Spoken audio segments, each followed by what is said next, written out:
Hello, everybody. How y'all doing today? Welcome to our YouTube channel. We are Common Sense Sisters. Yes, the one and only Common Sense Sisters. Okay. Yes. My name is Yo-Yo. My name is Ella. And today we bring you some very, very interesting and intriguing and touching topic. Today is what's in Canada. Today is Family Day in Canada. This is our second live show for today. So if you're joining us live, please let us know in the comment section. If you're coming from the previous one that we had 2 minutes ago.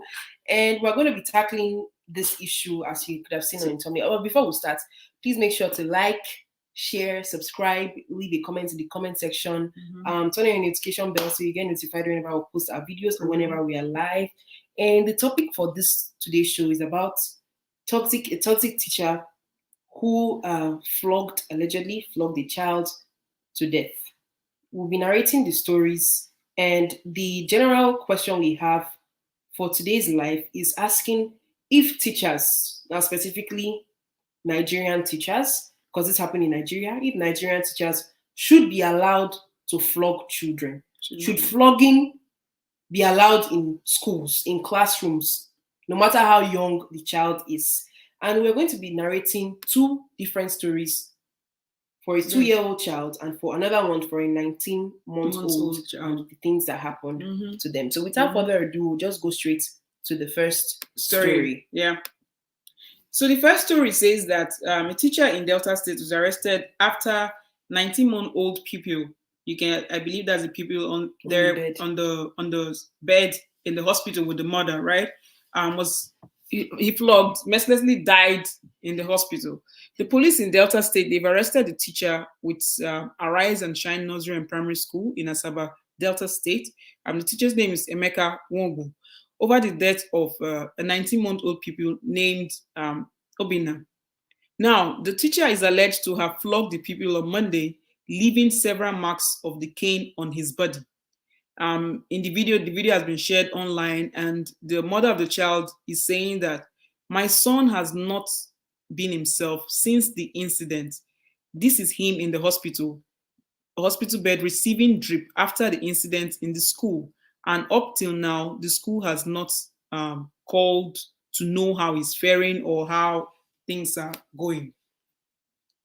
Now, it says that the pupil has been in the Federal Medical Center in Asaba receiving treatment, but sadly, on Saturday, February the 12th, the Obina died.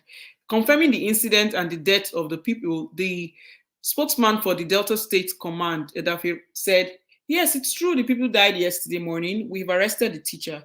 He's currently in our custody, and the investigation into the matter continues. He would be charged to court as soon as possible."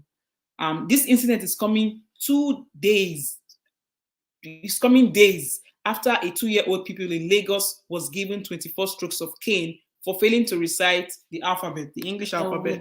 We'll be reciting that 2-year-old story as well after talking about this issue of also flogging kids in Delta State. Yeah. And we grew up in Delta State. Yeah, we grew up in Warri. Yeah. And yes, I went to primary school. In Warri. Yes, I was flogged in primary school. Yes, I had marks on my body. And I remember one incident of being flogged in class. You know what this is, where they will say general punishment, maybe your classmates are making noise. I think I was about 5 years old or 6 years old.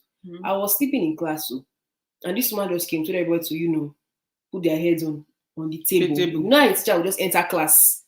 And everybody, who's making noise? You are sleeping, you will just wake up. Everybody, you are putting your heads on your desk. Yeah. Your heads and your heads on the desk. Everybody put their heads on the desk. I just say hearing twa. They were flogging like that? Yes, on our backs.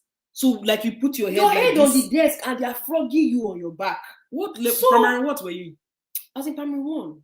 I was about 5 years old. I just changed schools. My new primary school. I think I just got the new uniform. You know, when you are new to primary school, you be wearing mufti. But the way they give you uniform. So I just recently got my uniform, everything. And so this man flogged me. And that day I knew mommy was giving me a bath. And she noticed the cane strokes on my back. And she was enraged. She's like, "Who did this to you? I didn't take you to this school." And the next day, Papa, mommy went to the school. Because by that, she was not even the only parent waiting. They had to call that teacher that day that she should not come to school that day. That's how bad. The mark at my back, I think it ended up clearing, but it was treacherous. And I've always held the opinion that, well, not always, of recent times with change and looking at things from awareness and exposure studies, comes to the fact that I don't think children should be flogged in schools. That's corporal punishment. I don't think corporal punishment should be like a thing in school. Children should not be flogged. If you cannot have a conversation with a child, and if you cause bodily harm to an adult, and you can go to prison for that, or you pay some repercussions or fines for that, let alone a child, let alone a 19-month-old baby. That's why in God's name will you flog a child so much that they landed in the hospital, let alone died, their life is taken away from them? And more stories have come out. If you've been following this news, you can follow the news on social media or different news outlets. You will see how the findings are being found. They've interviewed the teacher, arrested the teacher. The teacher himself that flogged this child cannot even speak English. Speak correct English. He's not even coherent. And was accused of saying that the child pushed another child down. That's why I flog him. But he did not flog him to that. So that will cause him to die. Why are you flogging a child? I think this stems from toxic culture, toxic African culture. That some some African cultures, we have the beautiful ones, but the toxic one that believes that for you to discipline somebody, you must make sure that the person has corporal punishment, and you must cause bodily harm. There's something that Crypto Magic is saying. It's sad and appalling for a baby and an infant to be subjected to such cruelty by a monster teacher. Yes, this child is just almost 2 years 19 months old. 19 months, that's 1 year and just about walking, 1 year and 6 months. Yeah. This person is new on earth. And you flog them 24 strokes of the cane. I don't know if people know what. If people don't know what cane is, I think you should Google what wiping and caning is. You pluck canes from tree, and they will pluck it. They sell this scrape it, then they will flog the child. You will tell a child that cannot defend himself. You take your cane and you have the guts to flog a child. You must be crazy as a teacher. If you know that you are mentally unstable, why are you in the profession of teaching? I've not heard that the school is not even they're not licensed. Also licensed. The school is not. They say governor closed down. They shut down the school, and the school is not also licensed. It's not licensed to even be providing schoolery services. Exactly. There are so many Nigerian teachers that are very ridiculous and very wicked and frustrated. Yes. If it's not the women that they probably frustrated from their marriage or their husbands are beating them, they will come to school and carry the transfer aggression on the students. Some of the male teachers too, the same thing. Another thing is that they may not be treating the proprietors or the owners of the school may not be teaching teachers well. And so people just take the teaching profession because they have no other job. Yeah, so some people are they're not trained to be teachers. They don't care about the job. They're just there because of maybe they can earn 10,000 naira at the end of the month, 20,000 naira at the end of the month. And you come and don't even know how to bring up a child. They have no experience. They are mentally and psychologically unstable. They have no reason. If you cannot teach, if you're not in that profession, you're not mentally. And if you don't have compassion and patience, if you don't have compassion or patience, why are you teaching children? Why are you working in a nursery? Why are you working in a kindergarten class? Why are you even in the profession of teaching in the first place? Yes. If you are not patient, because you've denied a mother of her child, grandparents denied the child of their life. Grandparents, denied the world of a potential great person, denied Nigeria of a future. Because Nigeria said children are the future of tomorrow. Although we are not seeing some of we're not seeing it too. But this particular child, let's narrow this down. The child is defenseless. So the child cannot fight for himself. The child cannot. I can't imagine the cry, the begging. And we beat the living daylight out of you. I remember all those words. For me, you beat them into silence. That's why we stroke. You remember when we talked about the debate of Sylvester? Yes.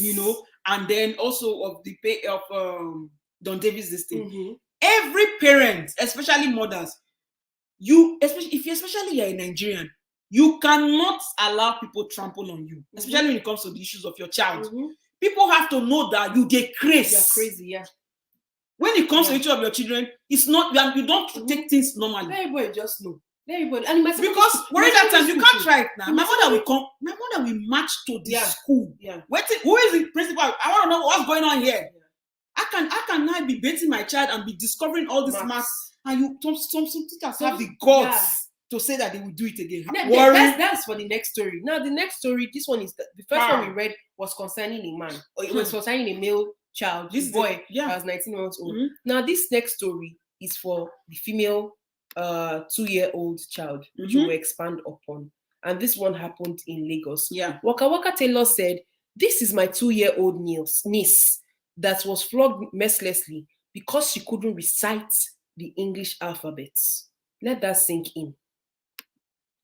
When my sister, the mother, confronted the teacher, she boasted that it wasn't only the girl that was flogged, but others were also flogged 24 strokes each. What is this thing with 24 strokes?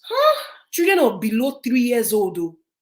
And that she will flog them, that this one is just testing. My sister also told me that one of her child came back the other day bleeding from the nose. When she asked her, the girl said she was flogged on the head. She confronted the school and they denied it. This one they can't deny because of the marks of the flogging that are reflected on the child's body. The owner of the school, according to my sister, accused her of wanting to bring down her school when she reported the case to her. The name of the school is Unique Vlos, whatever that thing, in Ozumba Street in Lagos. Somebody replied to Waka Waka Taylor and said, "My 3-year-old was slapped by her teacher. I boarded the next available flight to Niger the next day. I reported with a written petition to the nearest police force station same day, and I shut down the entire school. I held them to pay damages. Now, Chris, world we do." This is what we had to say. Well, we'll let you know what we had to say at the end of the live video session. Yeah.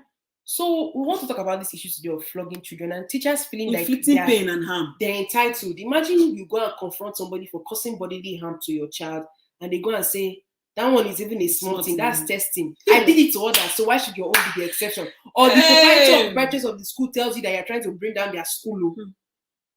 How can you flog a child on the head? Even those that will be knocking, like how head the brain never formed finish. 24 weeks. It's like when you find out sometimes when you flog and 24 strokes. Try flogging an animal. Or go and see videos of people flogging and see how the animals react. How they are the ones that become wild and they attack you, or they are the ones that they become so scared into their shell, so they absorb the pain. So let alone of a human being. If you cannot fight your fellow adult, if you know that if you slap a fellow adult, that will bring up a repercussion, why do you think that you have the right to do this to a child? Also because you think it was done to me. We did it in our time. Therefore, I have to do it to somebody else. So now I will not be saying because my teacher flogged me. If for some reason I become a teacher tomorrow, I will go and be flogging. That's wrong. It does not make any sense. Absolutely wrong. For me, they never born that teacher when I was growing up. You can't mess with me. It's you can't. The one is that the fact that the teacher had the nerves to say, your child now picking up with the only picking now. I go flog her. So you're waiting for the remaining parents to come and attack you. We will be waiting for you outside the student gate. Worry those days. You go chew grass now. Area. Those days.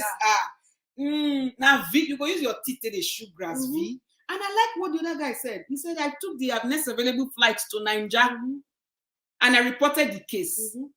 And I shut down the school. And they had to pay for damages. Yes! How can you slap a child? Did you see that baby's face? I don't know if people saw. Maybe I removed the picture. This is her face.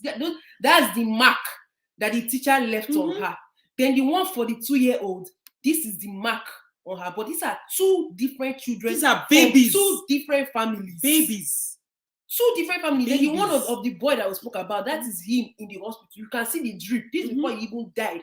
So, and I don't know what this thing with 24 strokes is. This thing of 24 strokes. Crypto Magic is saying that this is terrible.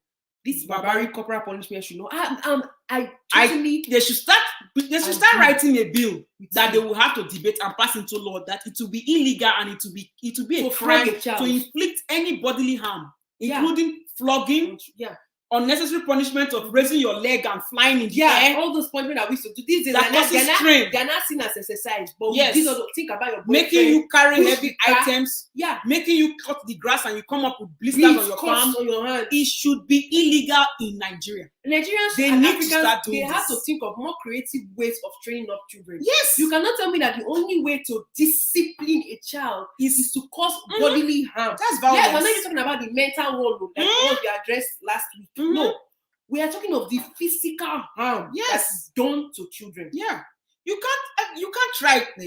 You cannot try it. So we are very right. Pouring their sexual and financial position. Yes, exactly what we said. Many of them are not trained. They are not trained. Some people just maybe you finish NYSC, there's no job in the country. You just remain in your teaching position and you're just frustrated there. So you will be pouring. How can you be pouring your position on a 2-year-old child, on a 19-month-old baby? It means that these children probably born 2019, 2020. Yes, now.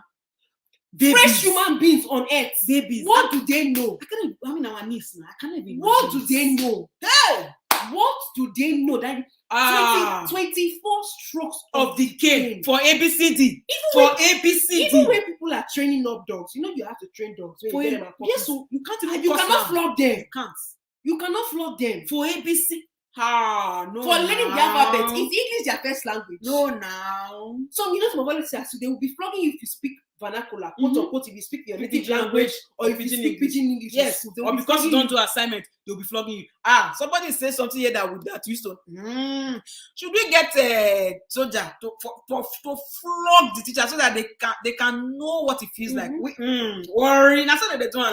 Maybe the soldier should use metal bar for test on the teacher's yash. You see what the community is saying? You see what the community is saying? Yeah, very, very. The lawmakers, okay, those ones are busy stealing money. But you cannot touch the children of those ones. So that's the thing.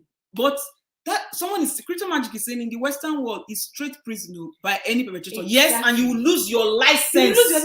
Is there licenses for teaching? There's no teaching board in Nigeria. And how come that in Delta State don't they have a commissioner for education? Don't they have a commissioner for education? The commissioner of education, but why can't you go and verify schools? Flogging is not illegal. It's not illegal. So it starts from the fact that where they have to it has to be a law. Any type of physical. You cannot wait for a child to die, for a child to land the hospital before you start taking actions. It's not proactive. That is a stupid way of living life. To be saying that their kids go to schools. Obviously, the lawmakers' kids that those ones don't care. They are there stealing money. They are there lavishing their lifestyles.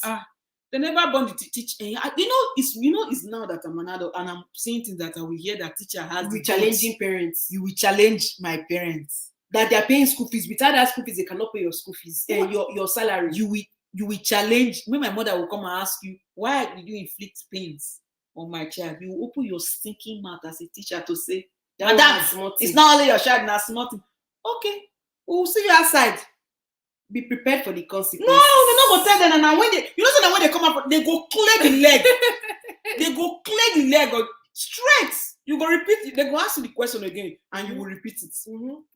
These teachers are very wicked. Very, very wicked. You are frustrated as a human being. Then you carry your frustration to pin it down on a child. A child that is defenseless. There's already power imbalance there. So it's like, it's like a palm tree looking down at what is a short plant now? Banana tree. Like there's already power imbalance. So if you cannot have a conversation with a child, then you are a crazy adult. Yeah. If you cannot pass across you have no business being around children by talking to an individual that is younger than you and making them kind of come to their own realization at their own time, then there's a problem with you. If you have to cause bodily harm to somebody that is a child, you should not be around children. No. And this one we're talking about is just teachers. So there are some parents too that they flog. They will tell you I'm flogging the living daylight out of you. We're coming for those ones in a separate video. So I don't understand. I think social media is really amplifying a lot of things that have been going on for years. Been going on because people are speaking up. Maybe also in our time when we were kids too, and maybe mommy went to go and challenge these teachers. I don't know if there were also parents there that would have been scared of going to the teachers. I wonder.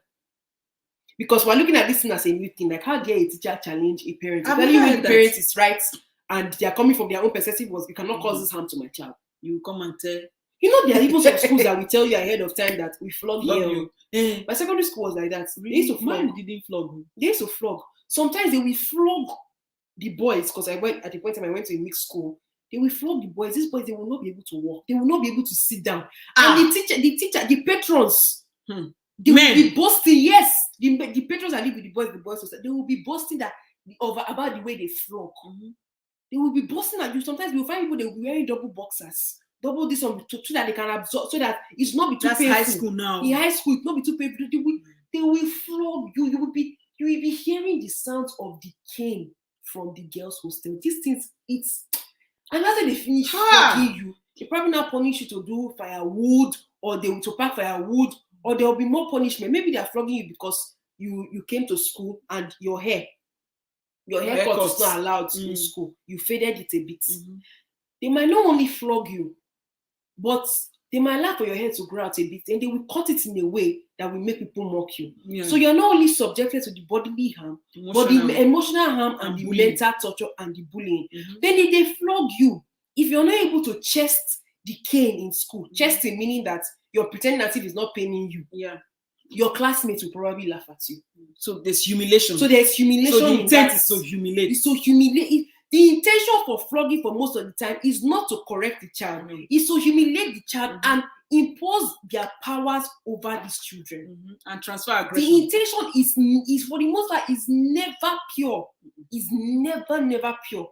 And you don't have the right to inflict harm on any human being, period. If I cannot come to you and flog you because I don't agree with you, or because you are disobeying the law, heck, why should I be able to do that to a child? Yeah. We need to discuss how the way forward for this type of things. We're saying lawmakers. I also think that as parents, it should be crazy. Like that parent that he went back to Nigeria. He went back to Nigeria the next day after finding that a teacher and took action. You have to take action. Especially if you are a Nigerian. Yes, and this is also about trust for your children, because if your children see that you cannot defend them, it becomes a problem. You become silent. Next time if that teacher should come and do something to them, they will not tell you. They will not tell you about it. That one is a fact, because they will think that if this already happened, their mommy and daddy cannot defend me. Yeah. Look at the Don Davis case that happened 2 years ago.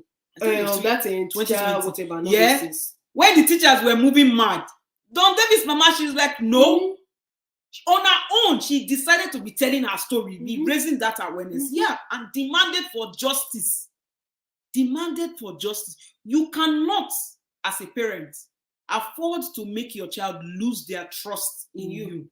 Especially in their formative age. Because they will always remember, and negative things is never hard. It's never hard to forget. Yes. They will always remember that mommy and daddy could not protect me from this teacher who did this to me. So today it might be just a slap on the cheek. Tomorrow it might be a cane on the head that they cannot physically see the injury. Tomorrow it might be wipes on the body. The next time it might be death. Yeah, unfortunately. Like what has happened to Obina. May he so rest in peace. They better do the right autopsy. Because we're seeing different news now coming out. Doctors are reporting. I don't know what's going on. I don't care. Really care. I don't care. Justice must be served. They have to get the autopsy result, number one. Number two, the teacher has to go to jail. Yeah.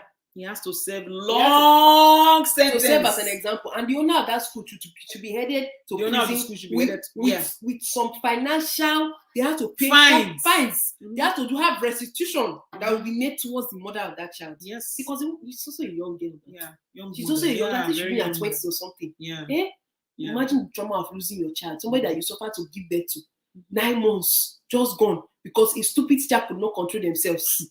You say that in the video where we saw, you guys can go and watch that. I think it was Channels or something. He was saying that he pushed another student. So if you push another student, why are you pushing somebody? The way, no, that Obina pushed another student. So if Obina pushed another student, the way for you to react is to flog 24 strokes on Obina. That is the only way of correcting. You could not sit down and have conversation with a child. What are you doing? What are you doing in the nursery and primary school? If you cannot have conversation with children, 19 months old, there are some teachers that are very good, until tomorrow the students remember them as their heroes. Yes.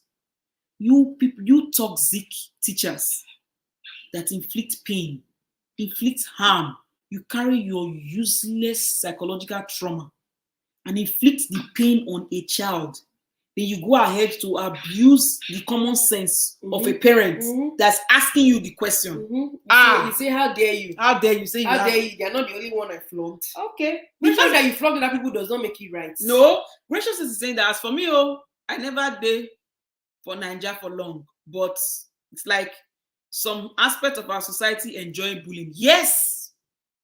And this flogging and all this, it promotes bullying also in school. Yes. Yeah, see how I related it to my own secondary and school bullying story will lead to bullying will lead to low self-esteem.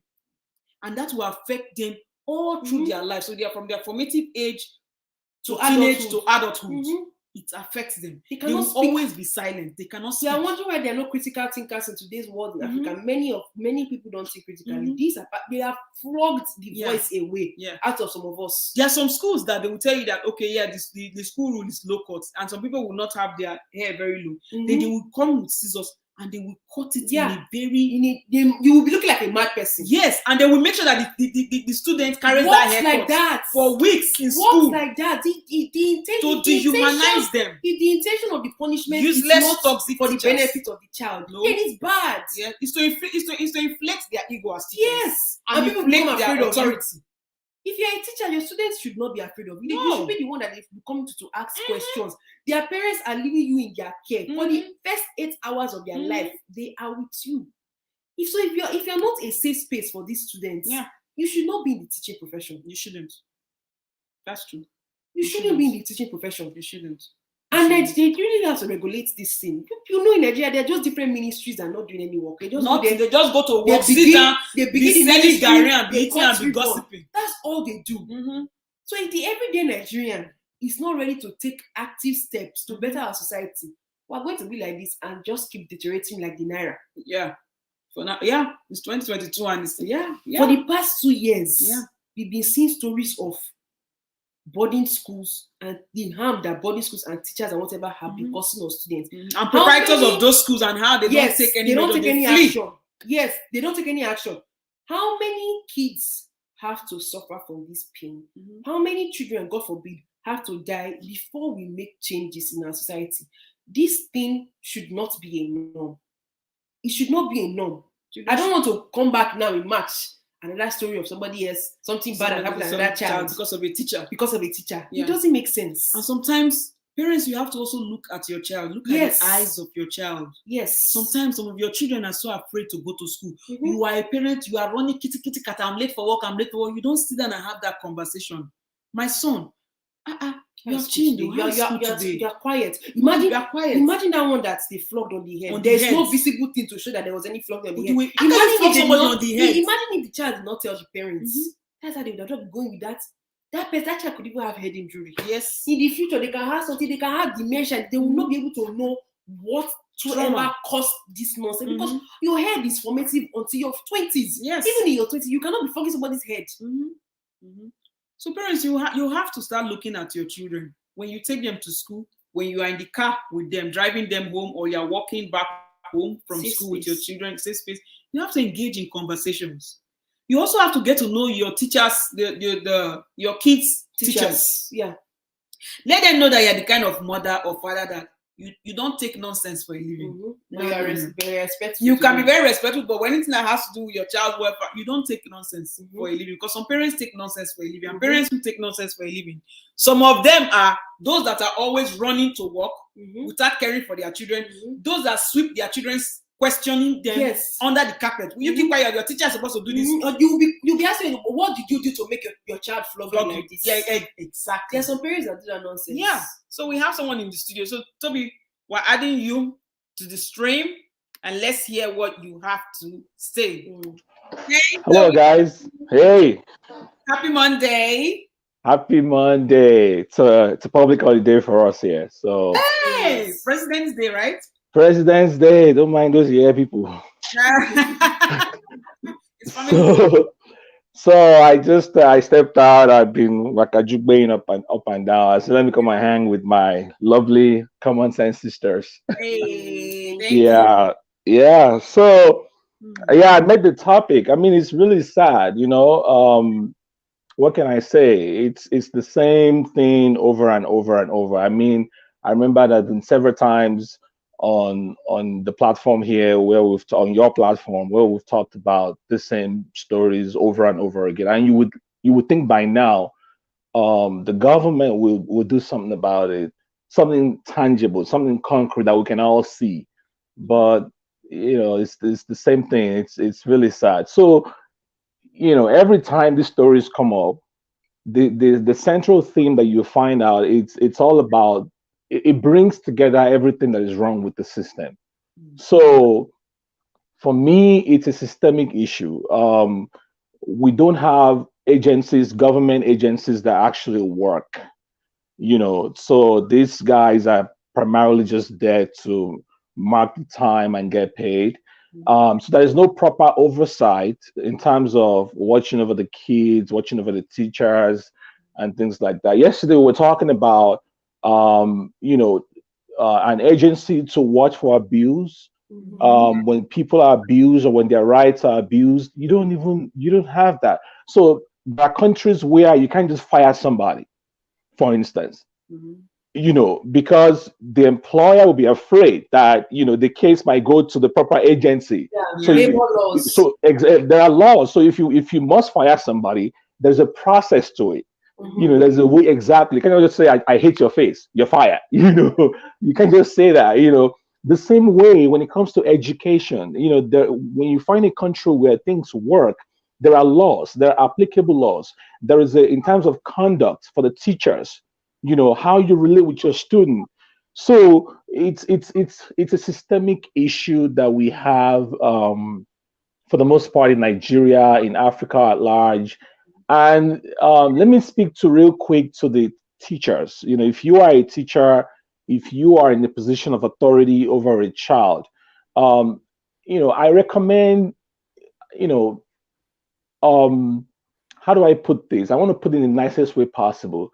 Open up to other sources of information. Learn from other places, learn from other countries, learn other teaching tools that can help you be a better teacher. Don't get stuck in the same old way of doing things, because that's the way it was done during your own time. So it's a whole lot of psychological strings that are being pulled in all directions. You are frustrated. Maybe the government is frustrating you. Your salaries have not been paid, which we know it's going on even in 2022. Yes. We know that. Yes. Maybe you're having issues at home, with your spouse or family issues. All of these things are all connected. So you get to the school, you always want to vent, you want to transfer all that aggression, and the easiest person, the easiest victim will be your pupils or your students, which is really sad. So, and when you flog, what is the purpose of flogging a child? It's an old African tradition that we have to get away with, or do away with, rather. I'm sorry. A lot of times when you flog, it's punitive. It's not corrective. Yeah. Okay, it is meant to inflict harm. It is meant to punish you. Now, the punishment, even though in their minds they think that the punishment is going to correct, is going to help you be a better person, but statistics have shown that they don't usually achieve that purpose. They don't. So you harden the child. They're like, okay, it's not just more than flogging. Oh yeah, come on, flog me now.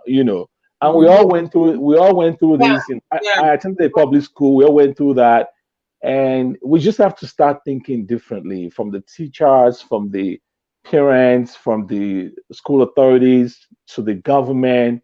It's a whole lot of things. It's a whole lot, but it's sad when you hear these stories. 3-year-old children shouldn't be getting flogged to the point where you're inflicting bodily harm on them. It's ridiculous. It shouldn't be happening. So what do you think? What's your message to the government? You put me on a very high. My message. Okay, here we go. Government, listen. Here is my message to you. To the Nigerian government. You don't elevate my status. So let me piggyback on what I just said. Right. If anyone in the position of authority, our government, I know there are bureaucratic bottlenecks.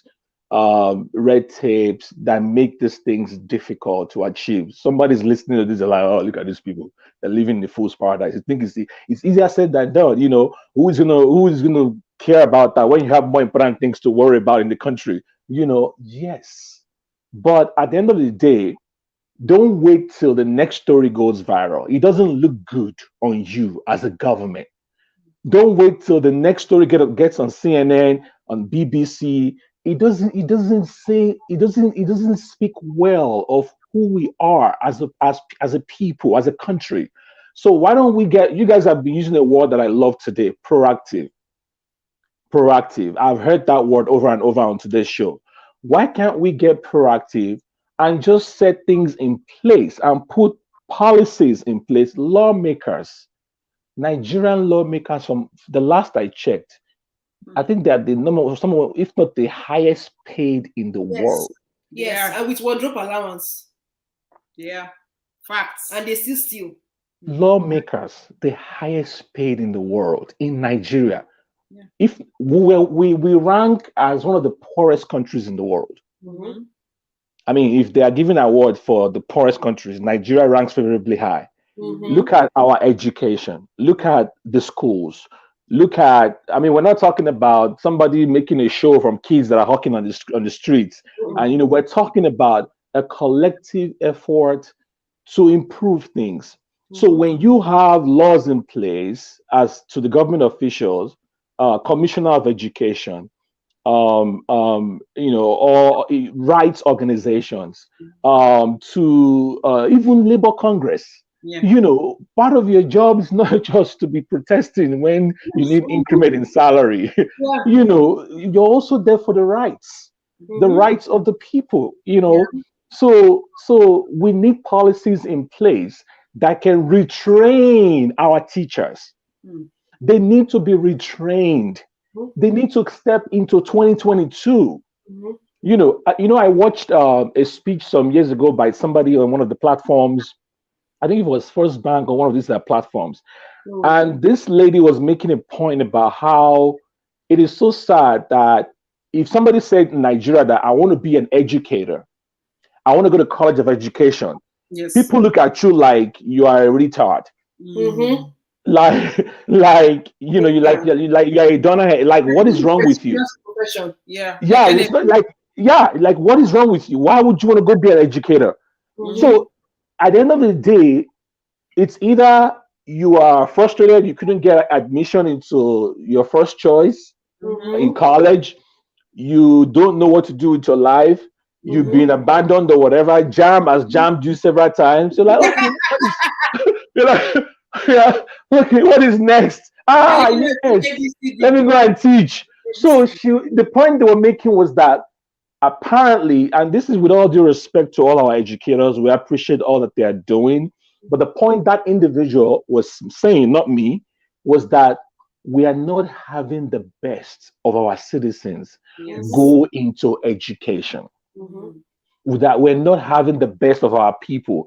So at the end of the day, it's almost like the people, the leftovers of the process, of the 6334 process, you know, that are being left to teach and train our children who are apparently the leaders of tomorrow.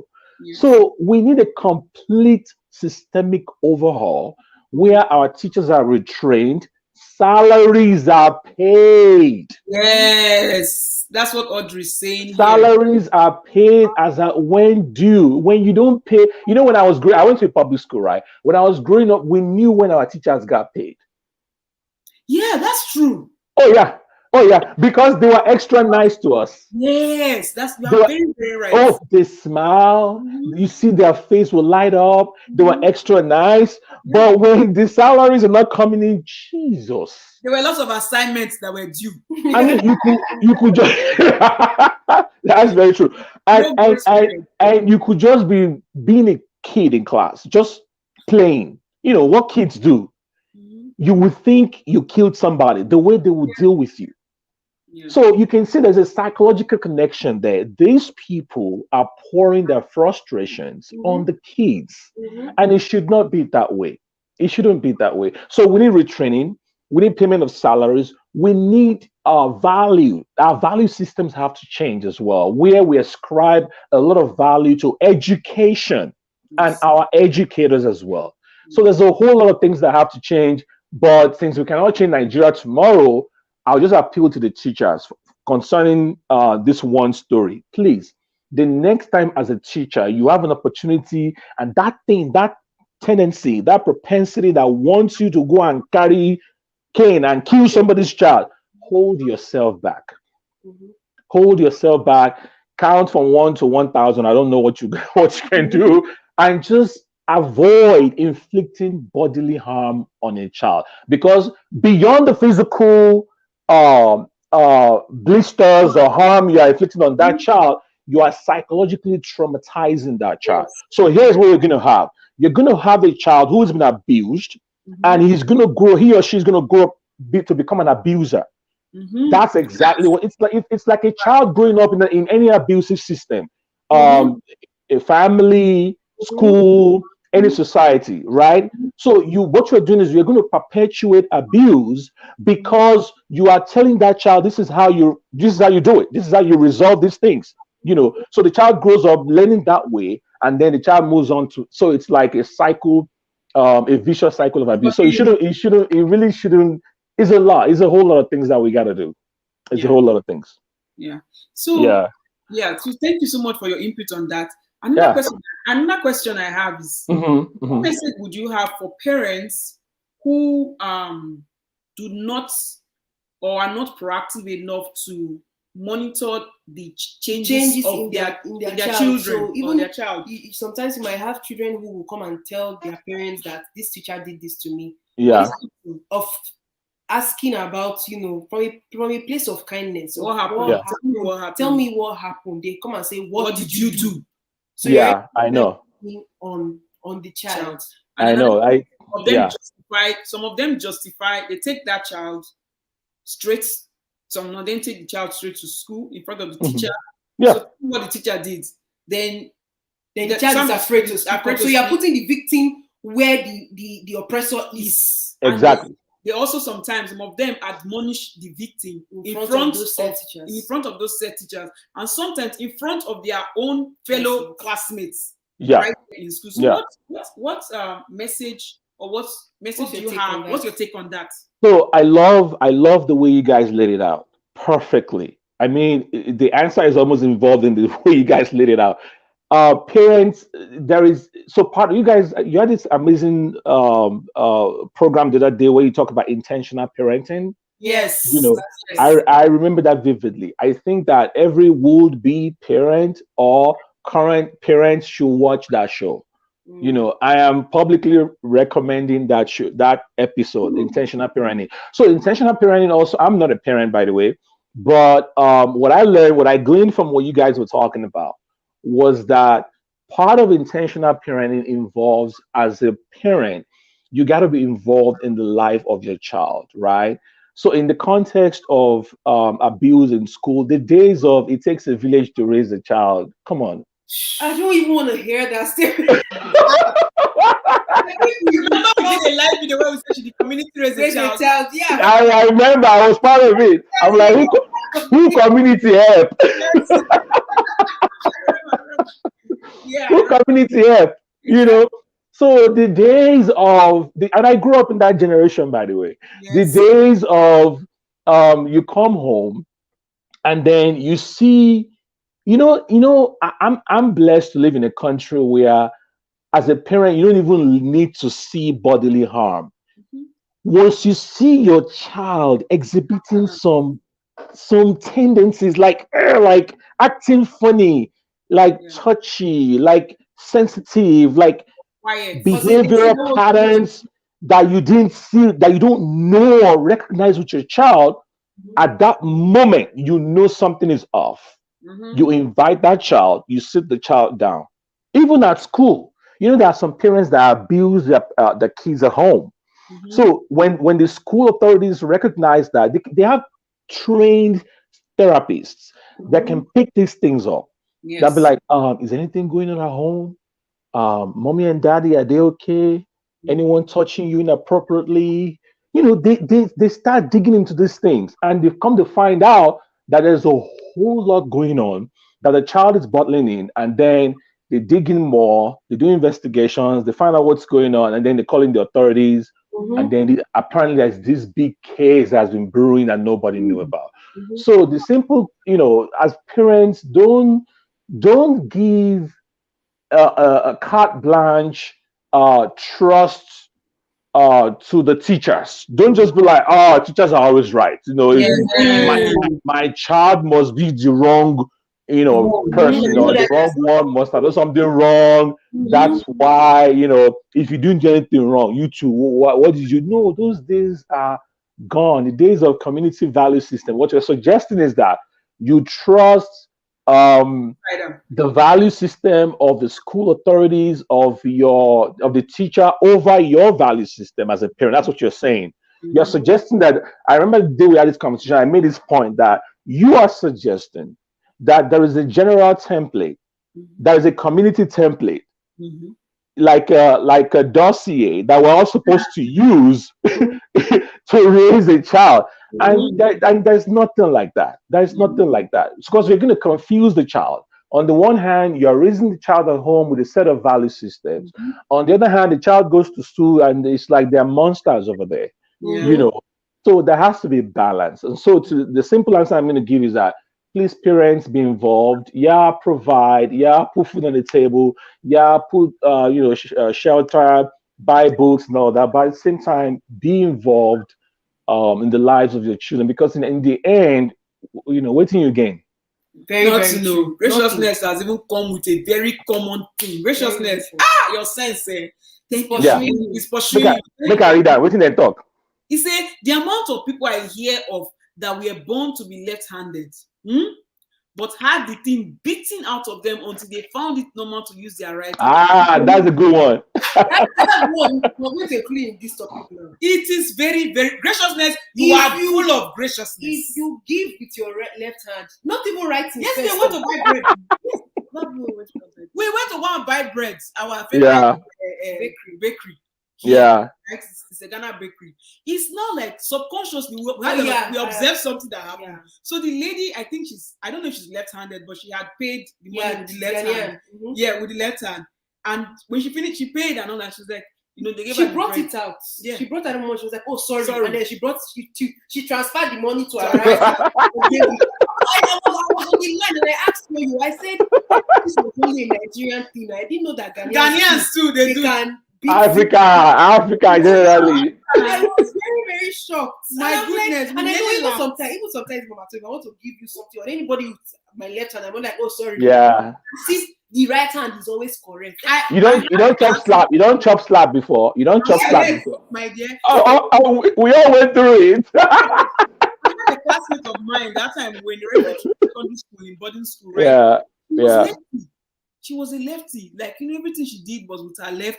But I don't remember if she was ever admonished for that from the teachers or anybody. If you pass the scale where maybe they flogged you at home and you're still left-handed in writing, it does not mean that you will give things to your left hand. You can be left-handed in writing, but you must. Because because of PTSD, right? Because of PTSD. Yes.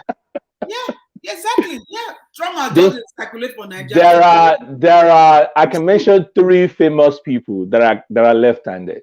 Obama. Oprah is left-handed. Obama is left-handed. Former President Clinton is left-handed. I mean, and things are going right for them. They have never given us a reason why this is an issue. That's my problem with some of the African. Yeah, let's just say we love our parents' generation. But they and we appreciate all that they did for us, but they didn't quite understand the science. Let's just put it that way. And they refuse. Some of them also refuse. Yeah. You have some of them. Yeah. With this theory that they talk, do you know that sometimes when I visit my parents, even till now at my age, they don't born me well. Make I use my left and say, Daddy. Take the remote. You can't try. Yeah. It's not like I'm afraid I'll be flogged or she's gonna slap me, whatever. But subconsciously, he's been drilled into your head. Let me tell you another one. Remember this one? You know, even tonight, I think it still happens. Yeah. And to us that adults that migrated to and are now living abroad and all those things, test to this culture shock. Looking at somebody in the eye. That one. Yeah, we all went through that phase. because here in Canada, it will mean that you're dishonest and blah blah blah. But no, when I was in CS, I cannot be looking at my teacher. I was like, Ella, look at me when I'm talking. No, the ones it's part of some of the. It's part of some of the culture shock you go through. So you know, when I first moved to Yankee, for instance, and I went to college, I could not the look in the eye number one, and number two, you couldn't call somebody by their first name. Yeah. Yeah, you have to add Mr. or Mrs. to the name. Toby, let me shock you. You know that it's Nigerians that are the ones that used to call their teacher uncle this, auntie this. It depends on Nigerian school. Please, my second school was posh, so we call them by really? Schools. Hey, posh. Well, let me shock you, Toby. Okay. University of Ghana, my first degree. That's where I had my first degree, University of Ghana. Yeah. I was discussing with some of my friends. As the only bloody Nigerian. No, I wasn't the only bloody Nigerian. We were three bloody Nigerians. Yeah. One of the bloody Nigerians now is a doctor, right? The other one I think is living in Saskatchewan. We were three bloody Nigerians in that prestigious school, University of Ghana, right? Yeah. I was talking to some of my friends, my Ghanaian friends. I said, Nigerian school. We call our teacher Uncle this, Uncle Amos, and Charity.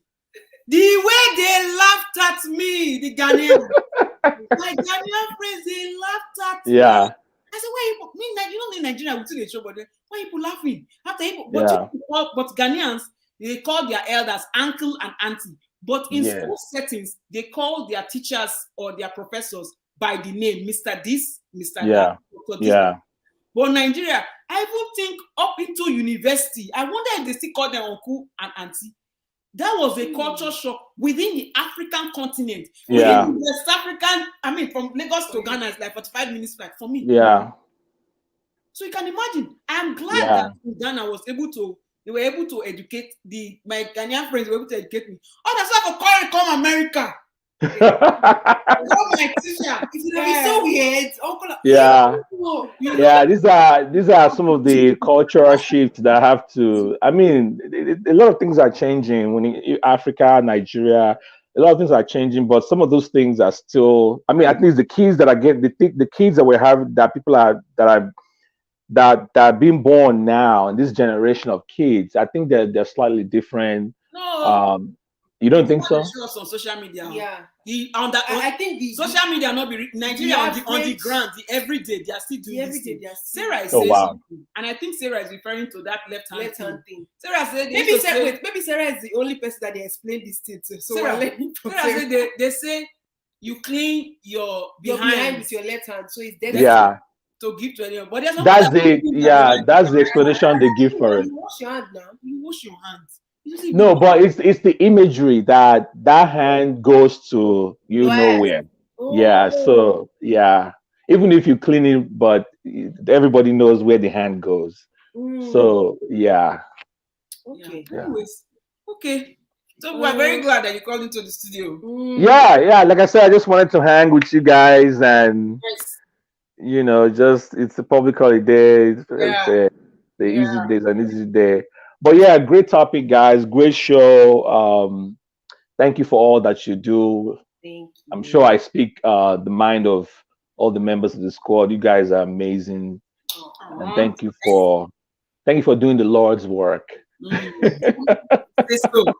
I'll put it that way. No, seriously, we need more people like yourselves. We need more platforms like these. We are enough of all those,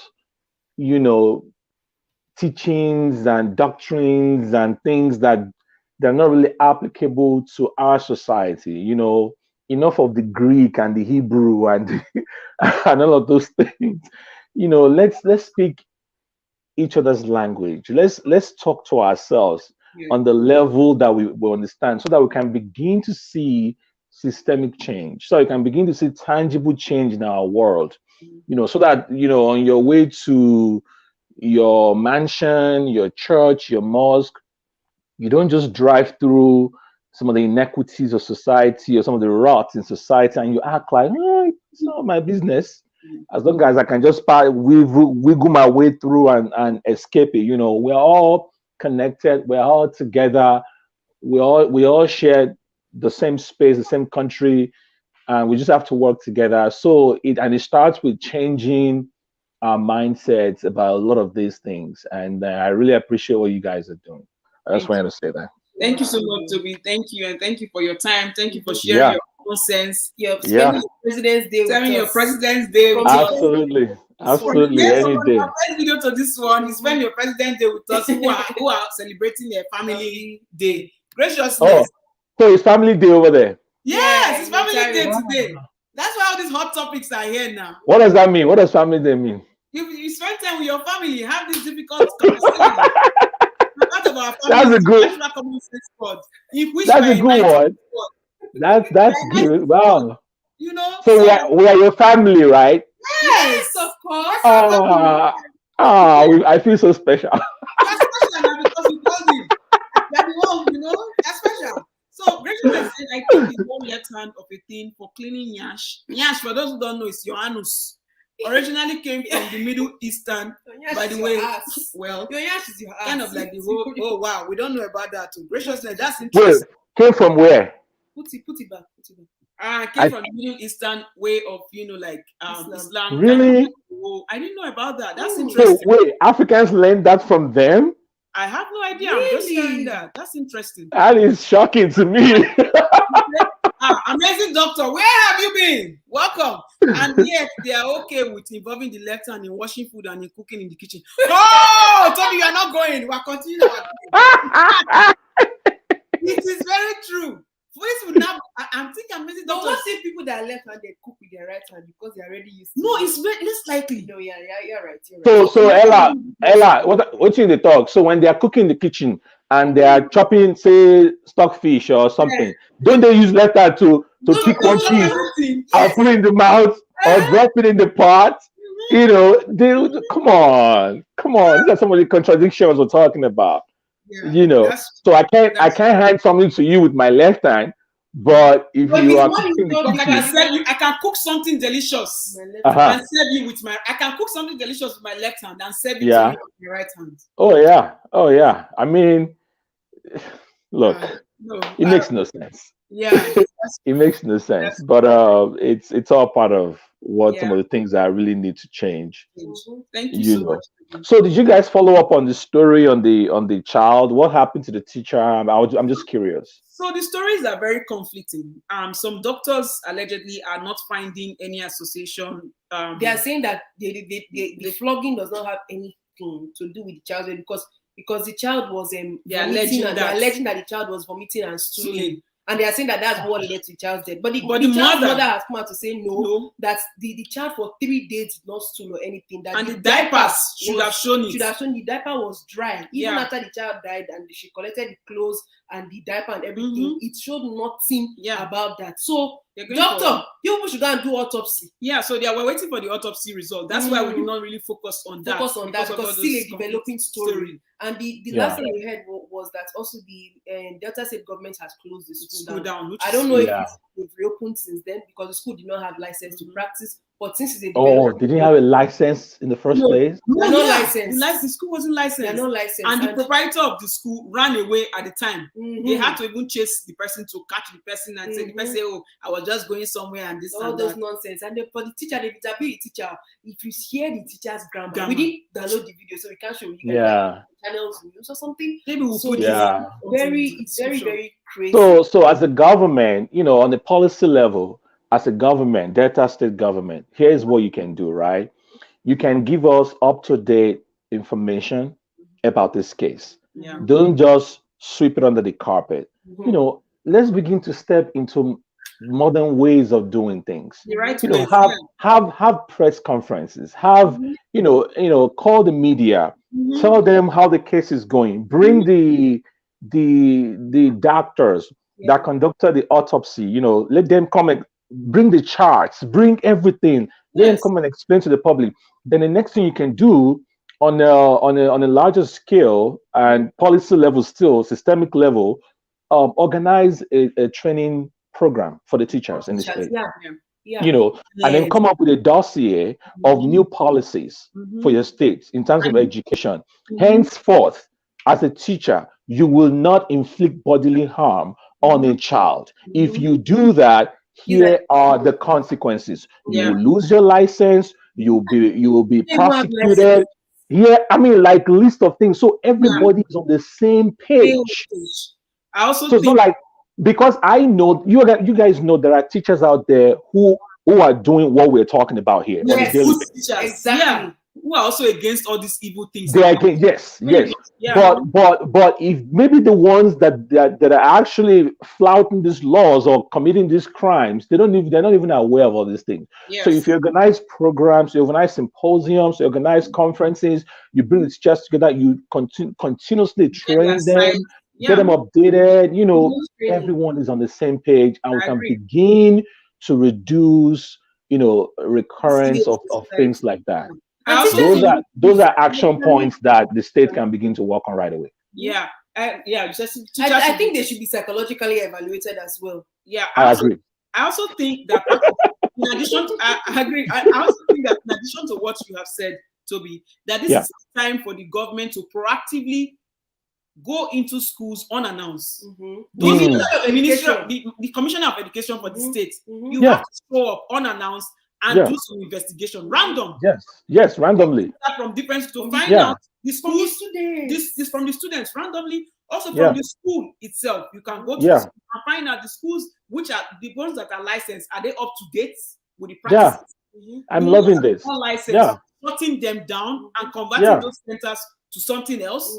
I think we're on a roll here, guys. I mean, like, what happened to student governments in those schools? Exactly. But create a channel of communication between the students and directly to the government. I agree. To break this cycle of fear that the kids have, of the fear of reprisal. That if I report my teacher's abuse, I will be punished, or something is going to be, so we can break that. There is social media. There is technology.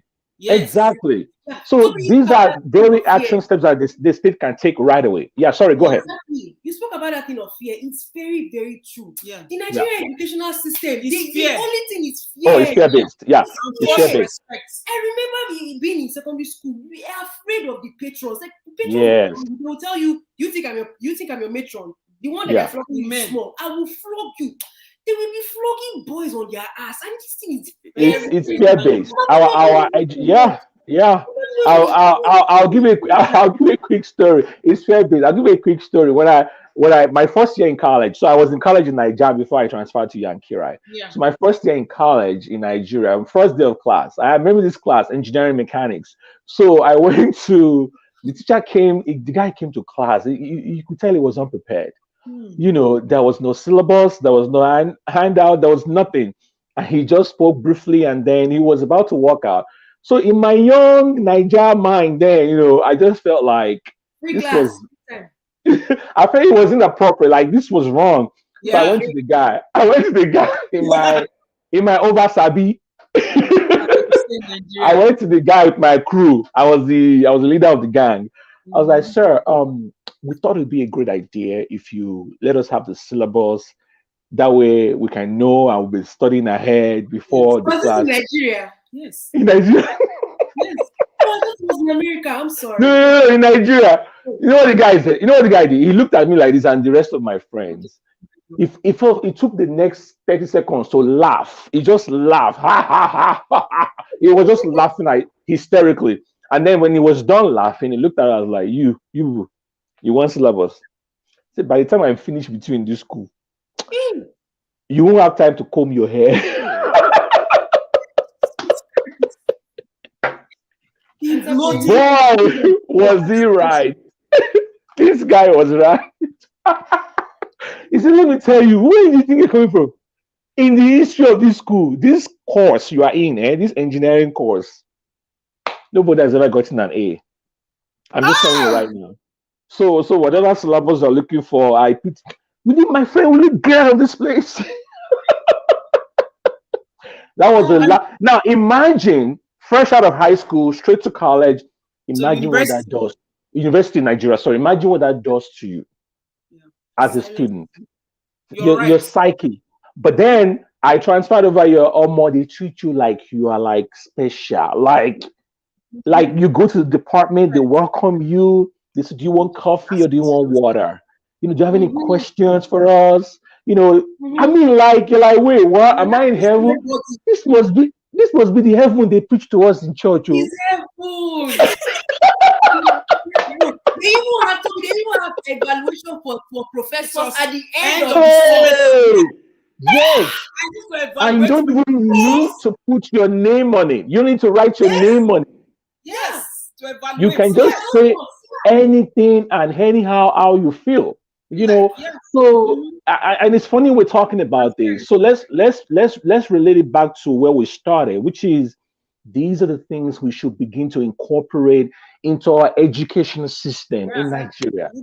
We have to break and shatter all of these barriers towards education, whether it's in discipline, whether it's in the process, training, how we actually tutor the kids. It's a whole lot of things that have to change. Improving confidence of the children, of teenagers, of young adults. To be able to complain, ask critical questions, have compliance channels where, like, whether it is via a website where they can lodge their complaint, they can put it in schools and all that stuff. They don't have to lodge their complaints. Nigerians are very big on the whole website thing. Have that, absolutely, have an offline for that. And the reason parents take laws into their hands because those channels do not exist. Yes, they're not there. So I can easily walk up to a school and go slap one teacher. So everybody is just doing whatever they want because there are no proper channels. So it's you call it Mr. Politician, you are earning the fattest salary in the world, but please, come on. These are tiny little things you can do to improve our society. Let's see what the community says. Sure. Graciousness is saying, shout out to the common sense sisters. Hey, the ones way get sense, way beyond basic or elementary. The exceptional critical thinking and sense when them get, hey, say our head is swelling. We are now blushed. But the sense is expanding because of you people. You people are making the common sense expanding and making sure that common sense is going viral. So we are here for you. And she also said that on another note, are there any child abuse laws at a state, federal, national level for Nigeria? There could be some, but I have no idea. But when it comes to discipline for this education part, I don't know if anyone exists. And if it does, if it's even implemented. Like you said, we don't even know if they will enforce it. That's the thing. Exactly. The people in the ministry are there selling Gary and Ashrebi. Yeah. Some offices, the schools. This school was not approved. We said that. See, we are following the story. And by the way, can I chip this in real quick? Even the private sector also has a role to play, right? Yes. So the federal government has been talking about this PPP, private public partnership, something like that. So basically, the idea is that where the private sector partners with the government to create ideas and to implement policy, right?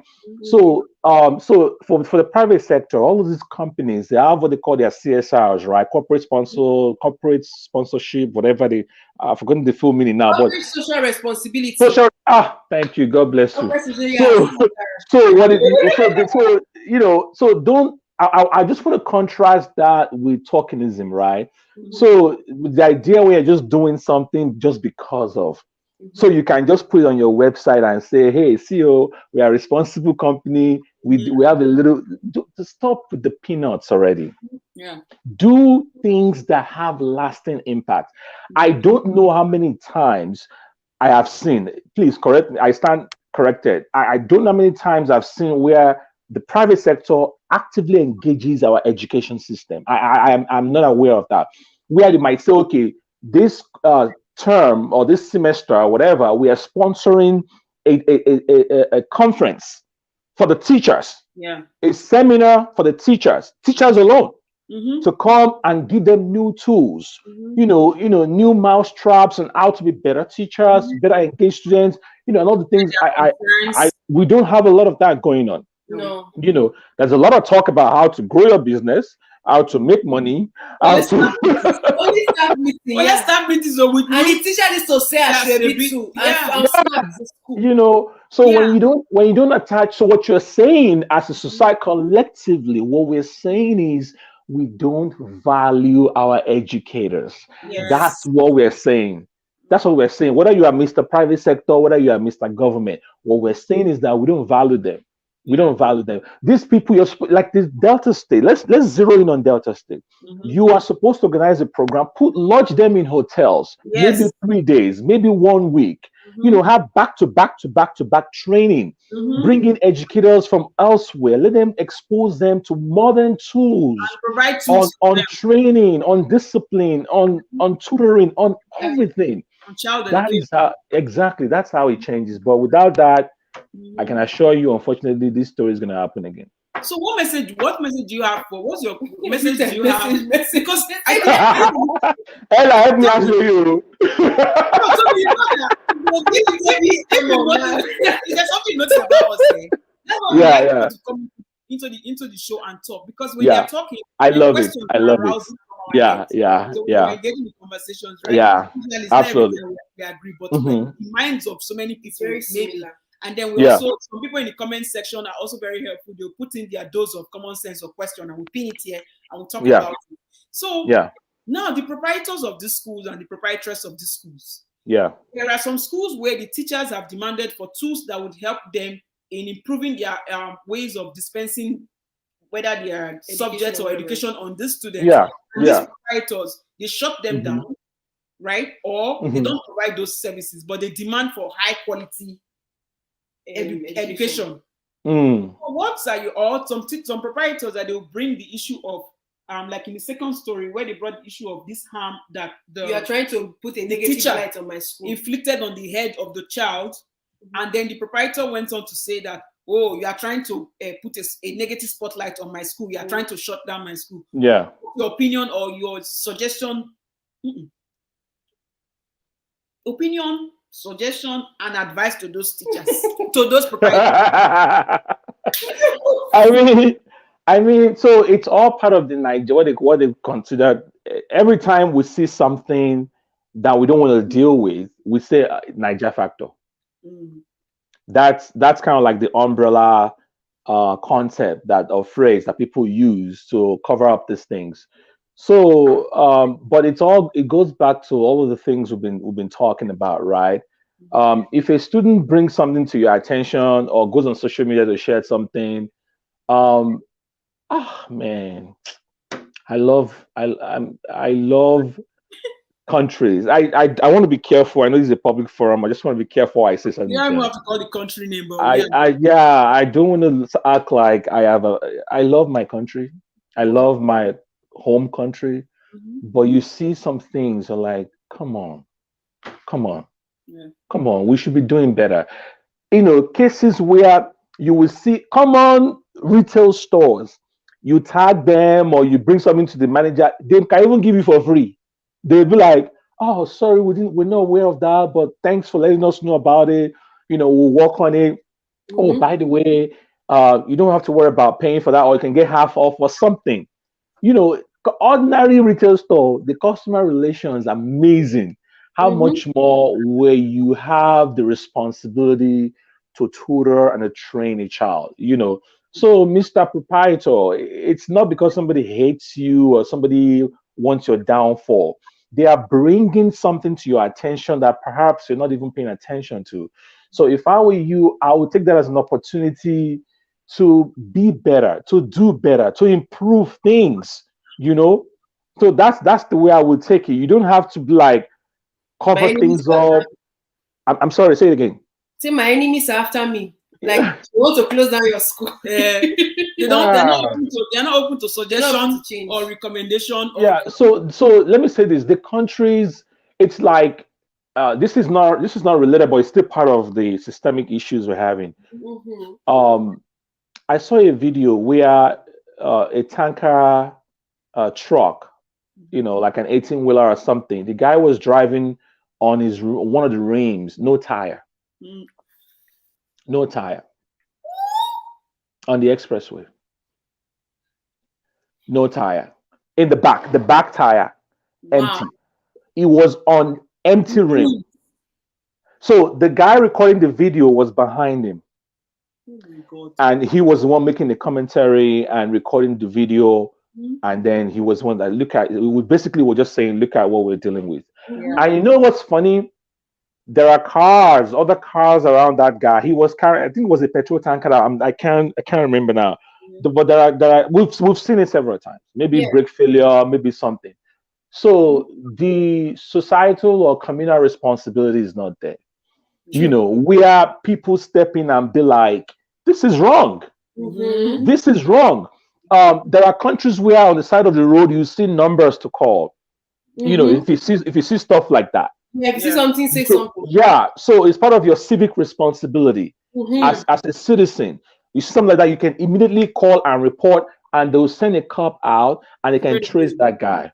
But so oftentimes what happens is whenever that guy is about to have obviously he's going to end up in an accident somewhere. If he doesn't kill himself, he's going to kill somebody. If he doesn't run into a bunch of school kids on the side of the road, he's going to plunge into a power line. He's going to plunge into a gas pipeline somewhere. There's going to be an explosion. The people that will die will die. The people that will escape, they will go and give testimony in church.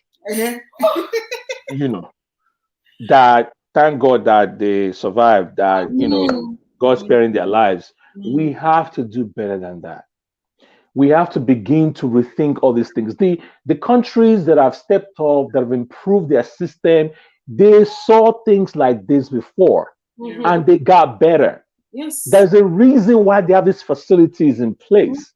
If you're driving on the freeway here, they don't burn the tanker driver well, making the wiggling and out of lanes. Like something wrong with you. Like Ella, you said psych evaluation, right? Evaluation, yeah. Like most of them, the trucks are clean. They are all put together. They don't have the God in trust. We trust written on them. So in God we trust, but no brakes. But no brakes. No brakes. That's why they're trusting in God. In God we trust. Your tires are expired and need to be renewed. In God we trust. Your brake fluid, nothing they work is gone. Brake pad is gone. Everything is gone. In God, so you can begin to see that all of these things are connected. The one that happened recently in Lagos, where somebody drove into a bunch of kids that are on their way to school. Yeah. These things are all connected. There's no social responsibility. At all. So these are some of the things we have to continue. So it's not that somebody is after you, somebody wants your downfall. No, it's to prevent a disaster. Yes. That is the reason. It's to prevent a disaster. But when we cut corners, when we pass people, when we allow them to do whatever, somebody is going to pay for it. Yeah. Somebody's going to pay for it. Something that another very good recommendation, right? To the government or to the proprietors or proprietresses of schools. I think we should be having a good teachers appreciation programs back home as well. There you go. Because that's motivate and inspire people to want to do better, to see that their efforts and because there are some amazing teachers. Nigeria does not recognize good behavior. Just to piggyback on yesterday's topic, instead of putting highest givers on the platform, don't do that. Celebrate teachers. Yes. Celebrate because celebrate them. The highest teacher, the employee of the month, they do that in offices, right? Do it for teachers too. Exactly. And don't wait till CNN will come to Africa to come and pick one teacher in the backside of nowhere who is spending his own personal funds to buy exercise book and chalk and come on. True. And graciousness is also saying that plus recommended/approved accredited school lists. I agree. There should be members of the public to know these things. There you go. If the school is not there, the day it was founded, the accreditation, the ratings, and all that. Yeah. For the school. I want to say this with all of my heart. They need to talk to you guys. They need, policy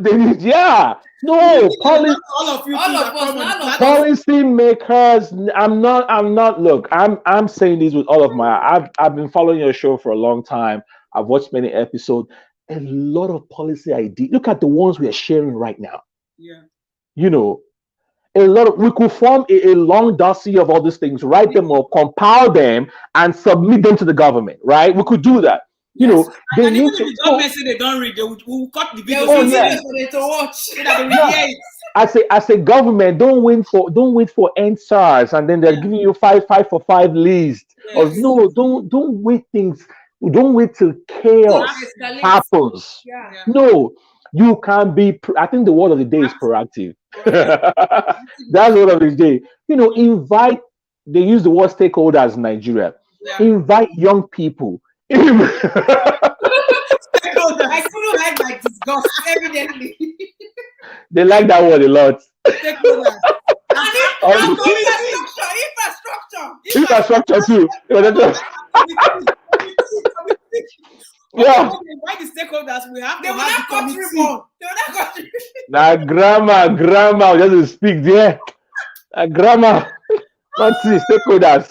Yeah, I agree. Graciousness, you're making so much sense. And graciousness is saying that for all these recommended lists, for the good school rated by good performance of the students. They should even have a body of teachers, because here in Ontario, we have the Ontario College of Teachers. Yes. Where you can search for a teacher to see they are in good standing. You see if anything, if they've reported it for anything, if they're no longer practice, if they are measured. Do we background check our teachers? Do we background check them? Do we know what they're dealing with at home? Yeah, they don't. Also, and guess what? Those are the people we surrender our kids to. Yeah. We don't even understand the risk involved in that whole equation right there. No, we don't. You see? Yeah. So, anyways. We have an extensive conversation. I also think that counseling should be in schools. Counseling in schools. We had teachers. Counselor. We had guidance counselor. Mrs. Sumba, presentation. Wherever you are, Mrs. Sumba from Presentation National High School. Mrs. Sumba was she's like the best guidance counselor ever. Yeah. When we're in secondary school, we had in secondary school. In my secondary school, you could go to your guidance counselor. Guidance counselor was like the bridge between you and your teachers and your seniors, or sometimes even your parents. Mrs. Sumba, now rich people school people go. No, Mrs. Sumba was an amazing. People between you, I went to we in a public school we go, I beg. I went to boarding school. Oh, it's public. Oh, you went to public school? Yeah. Public day school, yeah. Public day school. Yeah, I went to. It doesn't mean because private. It doesn't mean because my school is a private school. Though. It just means that the individuals, the good ones in the school, I benefited from them. Yeah. Right? So, guidance counselor at that time, you would talk to them. Have guidance counselor. That's a shock. Yeah, so my secondary school, we did have, Mrs. Zimbabwe was I'm proud to call her name. She's an amazing woman. She was between you and, of course, those seniors, you and even sometimes the mediator between you and your classmates that could be bullying you. Yeah. Bullying was a big thing my day. And even you and the proprietors of the school. Yeah. And she was always, it's like she comes to work Monday to Friday, but it feels like she was always there because even on the visiting days, she was always there. She's like very good. I think every school, even in primary school, they should have, it be day or boarding school, they should have guidance. Yeah. I'm just waiting for one state that will be a model for other states. You know what I mean? All of these are commissioners and ministers. Now they are abroad, they study now, right? Yes, many of them. They don't carry anything that they've learned Once they step their leg inside the plane and they say, arriving at Nnamdi Azikiwe Airport. Arriving at Lagos International Airport. Something that happens to them. A reign of wickedness, madness, and selfishism. I know that's not a word, but I'm creating it today. I accepted. Yeah. As soon as they disembark from the plane, yeah, it becomes And you also hear that even in the olden days, they will tell you know, in the 60s and 70s and whatnot, they will tell you that they were trained by white people, so missionary schools and whatever. Oh yeah. It's like they don't transfer. Oh yeah. So the one that hurts me the most in 2022, teachers are still being owed several months of salary. That should not be happening. And pensions. That should not be happening. And pensioners too. Have you seen them when they carry their placards? They're so old, they're so frail, so weak. I mean, they can't even stand. They're sitting there. So you are saying you are fighting corruption. Yeah. On the one hand. On the other hand, for those that are still strong, you think they are blind, they can't see. They can see those that are still in the force, they can are still serving, they can see how they are treating their seniors. They can see their future. They can see their future because their future does not have pension. Yeah, that's the point I'm making. They can see what's going to happen to them. That's their final destination. So they got to grab what they can grab, and this is not just the Ministry of Education alone. It's all of the ministries combined. Exactly. So they got to grab everything they can grab now, so they can secure their future. You know, it is so wrong. It's unconscionable that somebody will work for months and you don't pay the salary. I can't even fathom that. It's crazy. But this is and because we don't appreciate the connection of all these things. If you don't pay my salary, I expect me to show up at work. If I get to that work and any child upsets me, I mean, it's only natural that I respond. And in fact, I know what's funny though. If you interview this woman who has inflicted this harm on this child, you sit her down, you'll be like, I don't know. So many of them will be like, I don't know how it went that far. I didn't intend to.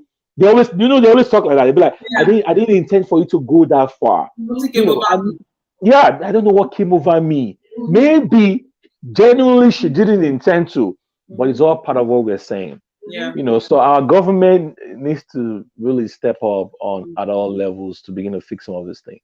And so you're so gracious. There's all those wicked people that went to go and school or gather education or gather knowledge. It's true. Some of them, when they come down, even some professors in some universities, syllabus. Nigeria, even some other African schools, even some other places in Africa. I went to the University of Ghana. Some of our professors that schooled in Harvard, some of them are old syllabus. And when you have the new ones that have gone to study and have finished their PhD, they want to be. I know. They will be blocking them in the system. I know. It's really sad. But all we can do is continue to talk about it. Hopefully, some policymaker is secretly listening, secretly watching, and they're in a position to do something. So you don't have to see, Mr. Policymaker, Madam Policymaker. You don't have to have all the ideas. You don't have to have all the ideas. You can invite people, especially young people. You can invite them, sit them down. If you want to televise it. I don't care. Bring in the media and have a sit down. They have community events in the Western countries. They have events that bring people together. Be like, what can we do better? What are we doing? What needs to change? Parents come together. Not all these PTA things that don't go anywhere. We're talking parents go to oppress their fellow parents. We're talking actual, meetings, actual forums where there are actionable points and then you can begin to, once you have them, you can hold those people responsible. You can say, okay, we're going to give you 6 months to fix this. We're going to give you 6 months to fix that. My alma mater, lastly, my high school, we have a WhatsApp group. I don't know if you guys I don't know if you guys do that kind of thing, where our alma mater from high school we do WhatsApp. So once in a while on the WhatsApp they will post just somebody's having baby shower, somebody's doing burial, all this kind. And then they also post things that are going on in school. So every year we have a meeting, we have a program event, we donate money, we give to the school, we help the kids, textbooks and things like that. It shocks me that the building, if I tell you now which year I come out high school, that's sad. In fact, that building is still there the way we left it. That's sad. That's Recently, na toilet with a fix. Wow. Toilet. It shouldn't be that way. Because you have that's a public school, right? That's a public school. Yeah, it's a public school. So you have a public toilet system that, relative to the number of students, it's gonna keep collapsing. Obviously.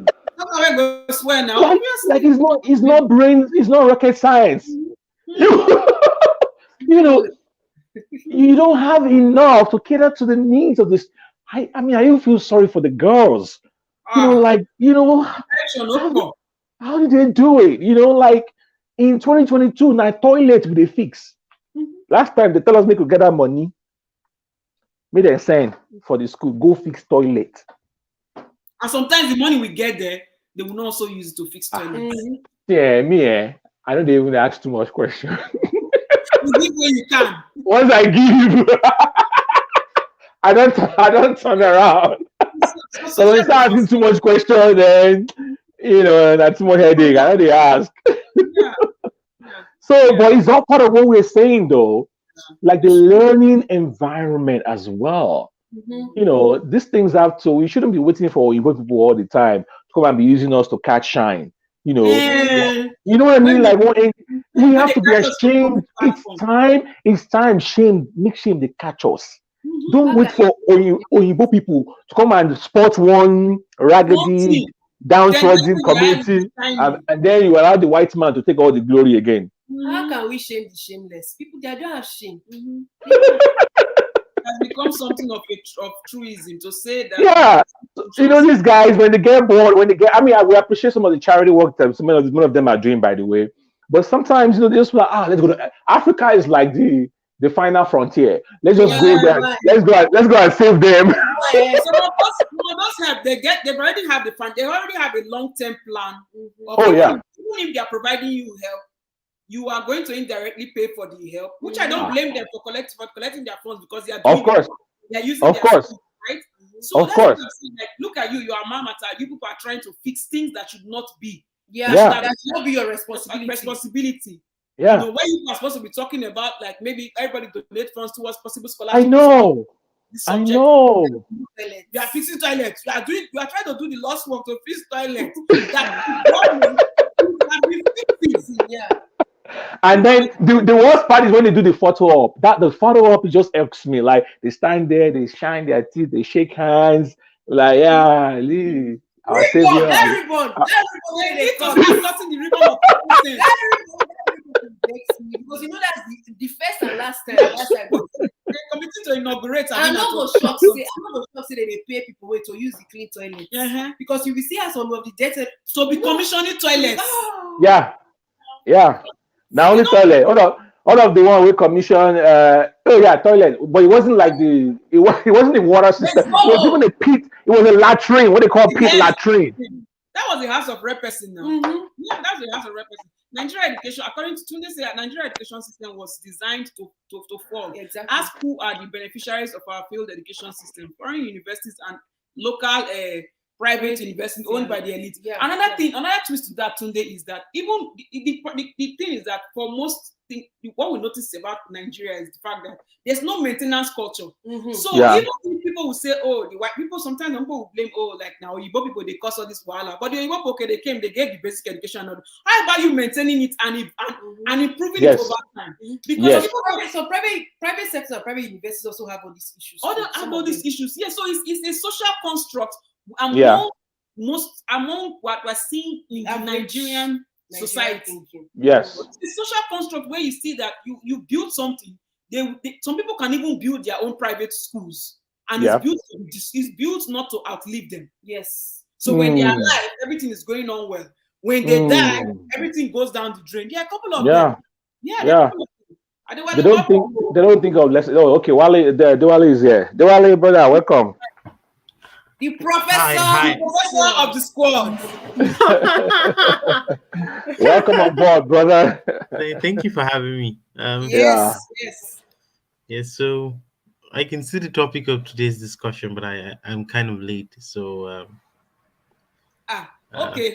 You know, Can you just- you are one of the few people we make exception for when you are late, because we know that your dose of common sense is very, very good. So this you are making me feel English. So summary. First story number one. The story number one, 19-month-old Nigerian child that was flogged by the teacher. And the child was kitty kitty kata kata, rushed to the hospital and all that. A few days later, the child passed on.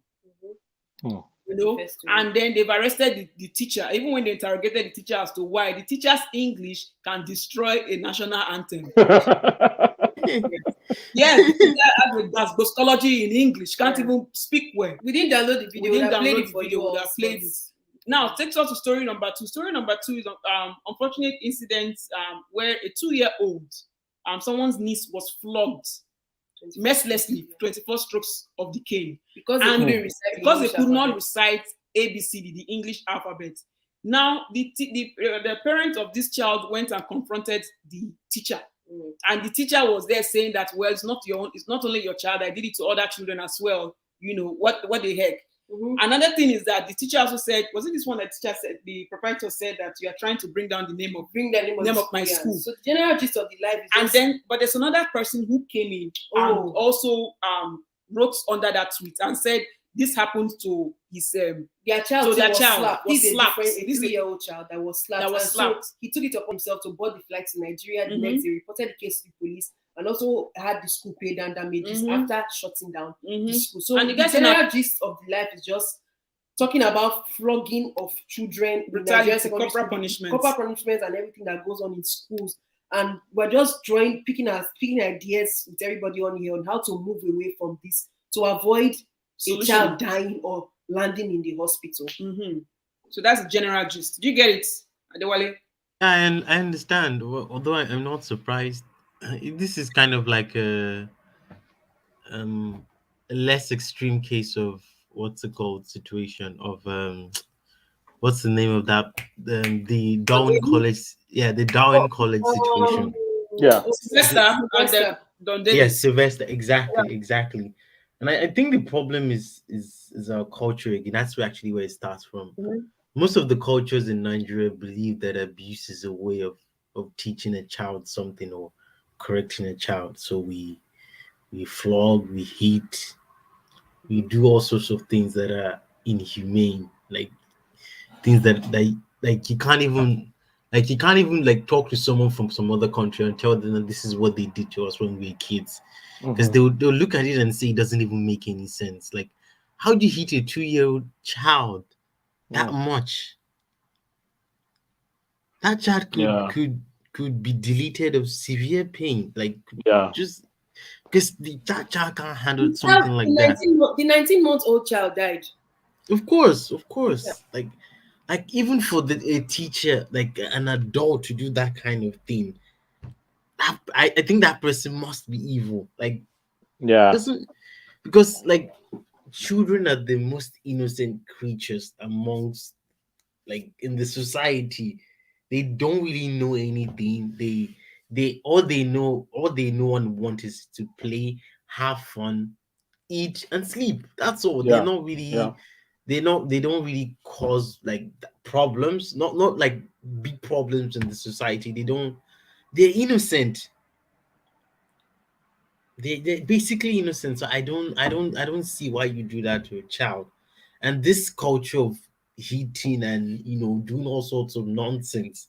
I can't even start telling you stories of what we did, what happened to me in my primary and secondary school, because it's just too much to talk about. We actually shared our stories before you came in, and Toby also shared his. So please. Oh, of course, yeah. Okay. Well, I don't really remember much from primary school because I was really young then, but secondary school I still really remember because I went to a Nigerian Navy secondary school. So that's like it's a military secondary school owned by the Nigerian Navy. So Sorry for your experience in that. It was a boarding school as well. So there were all sorts of atrocities. Sometimes I don't even know how I survived. I always say it's a miracle because the way we lived like animals. Like our dormitories didn't have uh proper mosquito nets. The windows were wide open, so we were beaten by mosquitoes.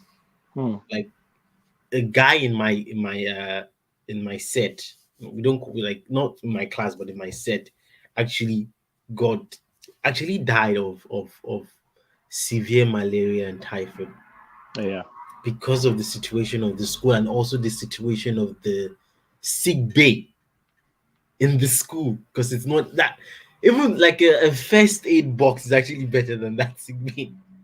I don't know how it is now, but then it's like there's not the nurse is like when you get there, the nurse feels like you're coming there to disturb her rather than she trying to save you. So it's like it was just so that's just one part of it. The military officers like hit us, like battered us. The seniors would hit us, not even with like proper cane, like planks of wood would hit us. Sometimes it would hit us at the back of our chest, all sorts of things. And whenever we go home or we talk to our parents, they will tell us that they're trying to discipline us. I'm putting it in quotes. Yeah. They're trying to make us tough. But that's not actually what we learned. We learned cruelty. That's what we learned there. It wasn't discipline. It wasn't hard work or perseverance. None of that. It was just being cruel to your fellow human being. Yeah. It wasn't respect. It was fear. We're just trained to fear those that are older than also people in authority. So that's I think that's how it is in actually I used to think that maybe that was how it was in just the public schools or the government schools. Then I started hearing stories of Darwin College, Deeper Life and all that. I was like, man, this is common across schools in Nigeria. So I don't know. I'm not surprised that happened. It's just I think the internet has just brought all this like cases to the forefront. So everyone knows about it. This has been happening for a long time, for a long time. So like even the kids don't really learn anything in school because they're traumatized by their teachers. We wanted to cram. Of course. We wanted to cram. Of course. Like if you're a trained teacher and you realize that it's like a particular student is struggling to learn the letters of the English alphabet, the logical thing to do is maybe devote more time to that student or find another way of teaching that particular student, or talking to their parents and asking them if there's something extra they can do, or finding other ways those kids can learn, trying to relate what the kid likes the most to the letters of the English alphabet. It's like it's not hitting the kid, not like you can't open someone's brain and just put the knowledge inside. It doesn't work that way. They were flogging the head. Wow. They were flogging the head of the 2-year-old. Imagine taking a cane. And you know, some of them will have those skinny cane that used to vibrate back. Another people that they need to arrest is the market sellers that sell all this cane. Because in September, they will be calling your parents to come and buy. This one will be very, very good for them. Flogging them. They will tell you this cane is better. Yes, so most of those teachers, they don't like the fat cane. They like the skinny ones because the skinny one makes a very, very terrible. So that's business on its own, right? That's industry. Cane business. That's yes. How do you hit a 2-year-old on the head? Like, what is wrong with us? A 2-year-old on the head, like. Yeah, that head it's not even strong enough to handle that kind of pain. Yeah. This 2-year-old, this child was born in 2020 during the pandemic. This is a new fresh human being, all straight from heaven, because they say children are gifts from God. Yeah. We don't treat our children. We don't treat our children like that. At least not in Nigeria. I Yeah, don't think sorry. so. I want to. I just read the comment by Graciousness. Yeah. And I think she's making a very a very great point. Yeah. Which is, do we have an issue?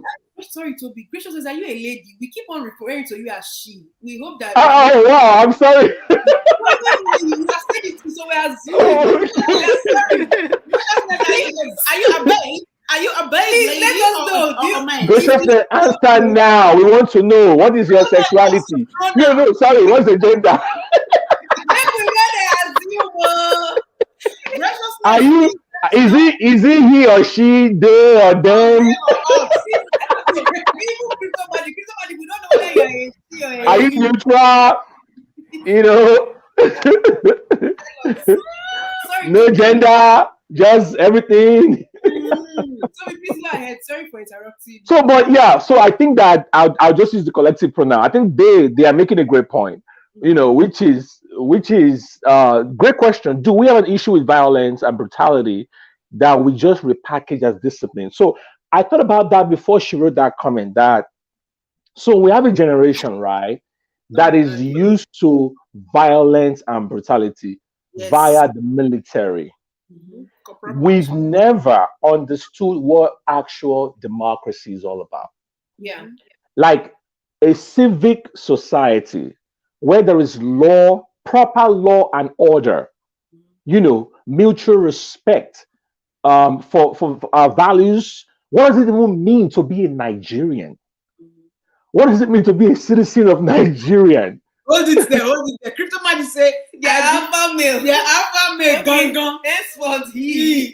Yes, he's a he. Okay. No, we're waiting. Oh, it's a he.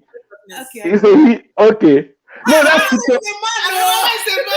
Graciousness is a man. Graciousness is a man. Jesus. All right, brother. Brother Gray. It's no offense. Brother Graciousness. You are gracious. Crypto magic is a man.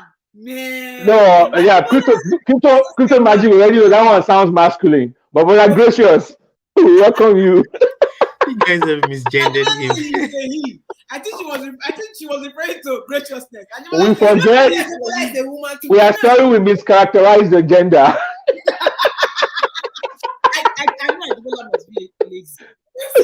You are dealing with men here. No, I'm not dealing with men. All right. So I don't want to lose my train of thought real quick. So we have an entire generation that's been bastardized because of the military. We don't understand what true democracy is, what civic responsibilities, how to respect each other, the way we talk to ourselves. That's why you can find a boss who is slapping an employee at work. Hey! Yeah, my friend, will you any small mistake? Sir, the document you asked me to type, here is it. And maybe she just made a typo. My friend, get out of here, blow, gas, But where did it start from, though? That boss at some point was abused at school. Mm. Somebody was flogging him. Somebody was slapping him. Somebody, so it's a vicious cycle of abuse. We've never really I don't know if you guys experienced this. When I come Yankee, one of the things I noticed was that how we were loud, and they tell us we were loud. They tell us we were aggressive. Mm-hmm. Yes. Oh my God! Noisy. We're loud. We're aggressive. So me, what did I tell them? I said, don't worry. See, when we talk, like one time we were hanging out with some of my friends, having like a house party. And then we were so loud, so the neighbor came and knocked on the door. One Igbo neighbor like that. So he said, "Is everything okay?" So we told the Karen that, don't worry, see, even though we are shouting, we hear each other. Don't worry, we're okay. We're good. We're good. Yeah. So the point is that the violence and the brutality has been ingrained into the system. Yeah. So now with like graciousness, right? Like you rightly said, we can repackage that discipline to the point that where you lose your humanity. So now you can have a teacher who is flogging a toddler in the head. Yeah. And somehow, somewhere in that depraved mind of hers, she's able to rationalize it as discipline. Like it makes sense to her in her head that yes. So the same way it makes sense to the boss to slap that poor secretary. The same way, so everybody's bullying everybody or just abusing her. It's part of it's systemic. And so to begin to change some of these things, we have to really go back to begin to refix a lot of things. But like I always say, I mean, we're not going to fix Nigeria overnight or fix Africa overnight. But if we want to do piecemeal fixing, then we can say, okay, educational sector, right? What can we do to begin to change some of these things? It's a cultural issue. It is like Adewale said. Unmute your mic. Great points. Yes, it's a cultural issue. Yeah, go ahead, Adewale. Sorry. But I think the first step towards solving this problem is actually making sure that no teacher in school hits any child, like making a criminal offense. Yeah. So when there's a consequence attached to that action, then the teachers are going to behave accordingly. And from there, the children in the school, because I always say, like, kids have two teachers, one from the school, two parents, one from the school and one like the actual parents at home. So they actively pick up on things that the teacher does, says, and also pick up on things their siblings or their parents do at home. So once they know that in the school environment, this is a safe place where no one can hit me. I'm not saying you shouldn't discipline your child, but you shouldn't use violence or brutality. Find other ways. There's so many smart ways of doing these things.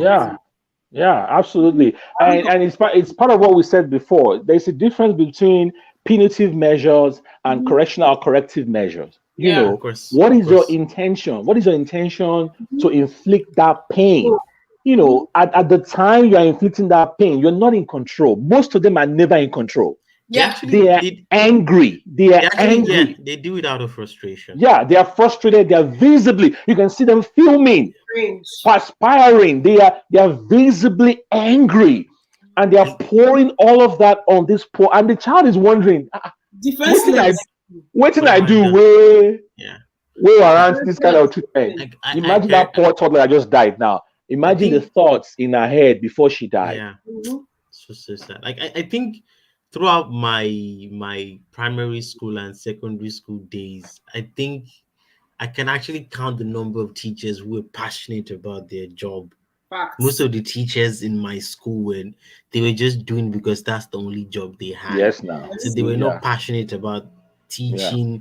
They were not passionate about actually impacting the knowledge on their students. They didn't care. Yeah. They didn't actually care. Yeah. So and this is that's also another problem, because in developed countries or developing countries, people who go into teaching are well respected because they're people who actually they are passionate about it.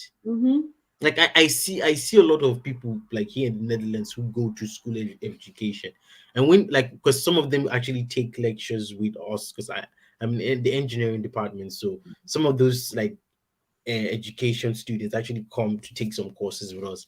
And some there was this particular guy and I think I took a course, was an experimentation course. So it's about experiments. I took it last semester, and there was this guy from education. He came into the class, and the professor was kind of explaining something, and people who were familiar with IT or engineering, usually our professors kind of assume that we already know the backstory, so they don't even go there. They just explain the conclusions and everything. And the guy was like, I didn't understand this, and I was like, okay, no, it's actually because of this and this and this. Was like, then why didn't the teacher kind of explain it that way? Why didn't the teacher explain it this way so that everyone can understand? So I saw the passion, his passion, the passion he had for teaching. I saw it there.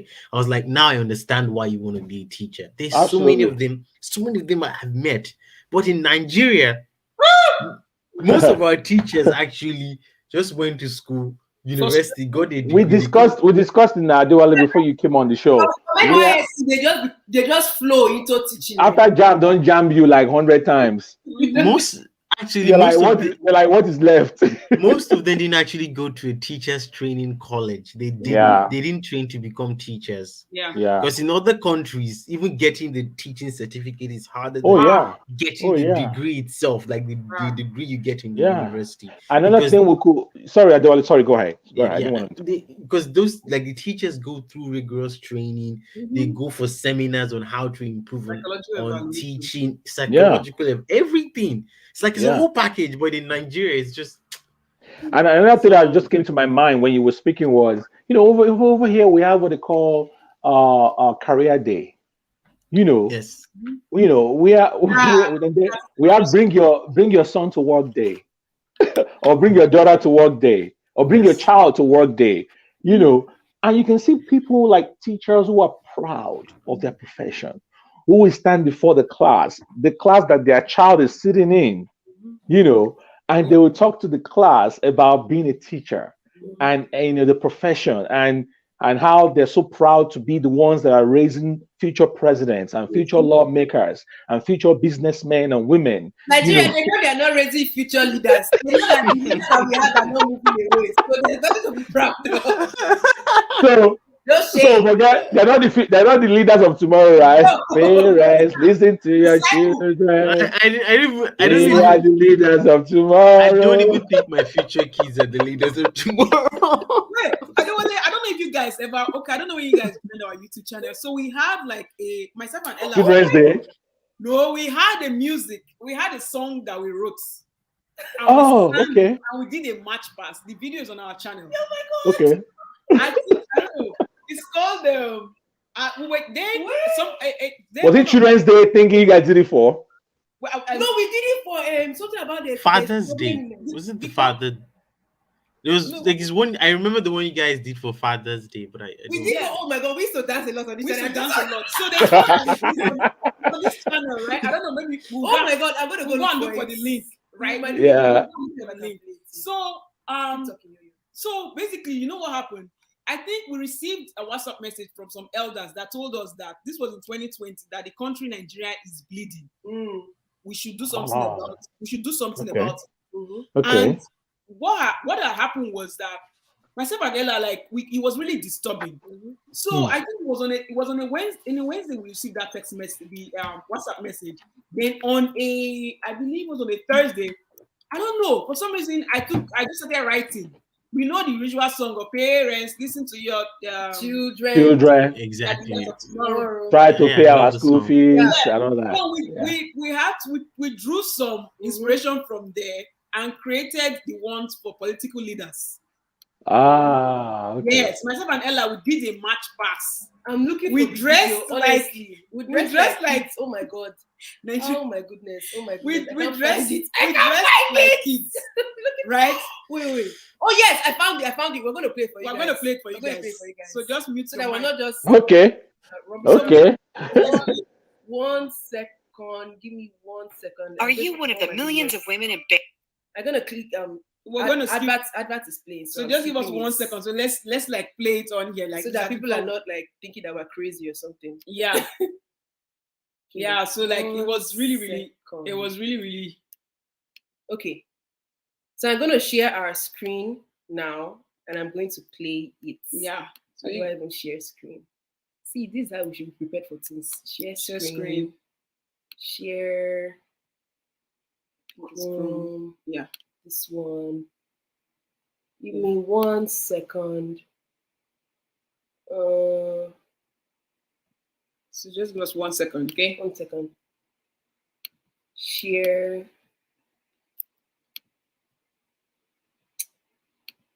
1 second, guys.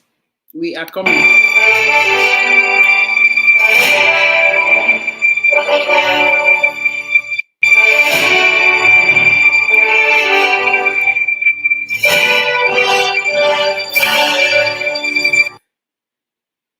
Hey, internet.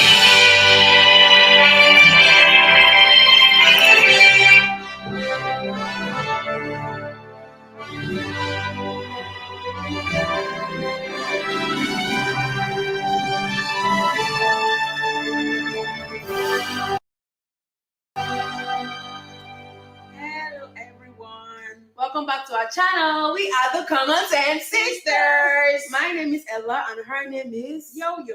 Yes, so to our esteemed subscribers, we want to say thank you for coming back, for sharing our videos, for liking and subscribing. We want to say a huge thank you to you. To our new subscribers, welcome.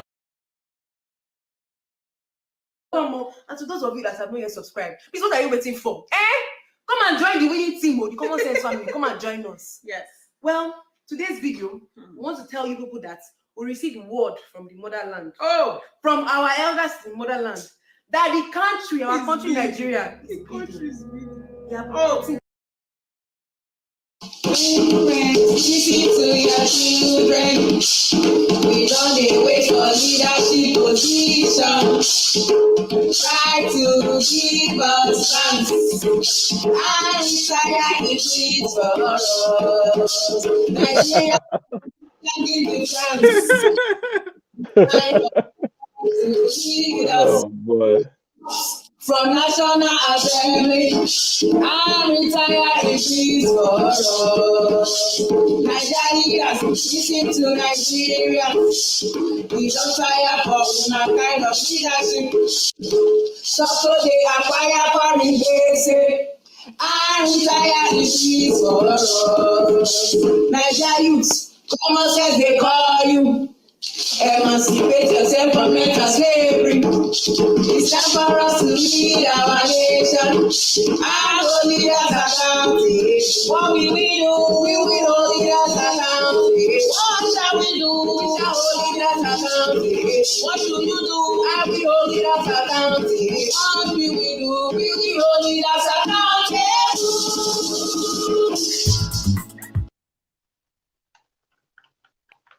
That's the video. Oh Lord. What can I say? We put the link here. What can I say? Common sense, sister. Are you sure you have not your special skill in singing? You guys need to explore it though. No, I'll enter studio soon. So like, I think when you started singing that song, Toby, that's my memories. It brought back memories. So that's what we're like. Okay. Well, you guys deserve the Grammy Awards. You know, it's I'll put the link to the video. Yeah, that was amazing, and I think it's a lot of humor in it, but it's a lot of message in it as well. You know, graciousness. That's what we're doing here. And they want to feel free to always chime in anytime. Okay. You see how many years ago? This was in 2020. We'll put the link to the video in the comment section. We'll also put it at the end of this. I think I also just discovered another problem with our education system. I mean, in terms of economic development, a country like South Korea is actually just as old as Nigeria. Very true. I remember I was watching a video done an interview of there's this very famous historian in Nigeria. His name is Professor Akintoye.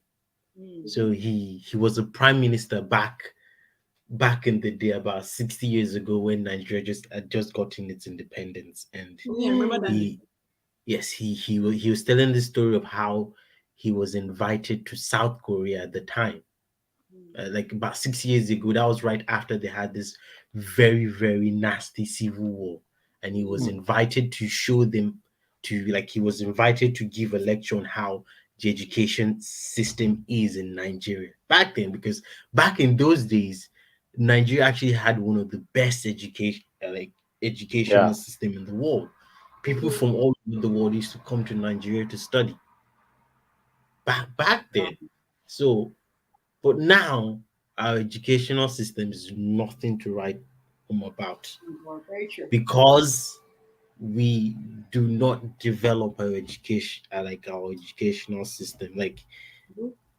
Less than 10% of Nigeria's national budget is spent on education. When you look at other countries, the countries that actually spend more than 30% of their national budget on education. Education actually made South Korea what it is today.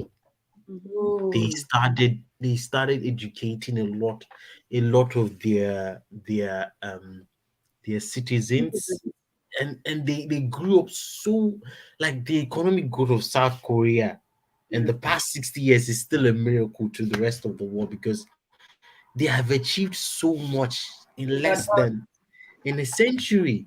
So much. It's not just South Korea. Countries like what's it called? Singapore as well is there. Yes.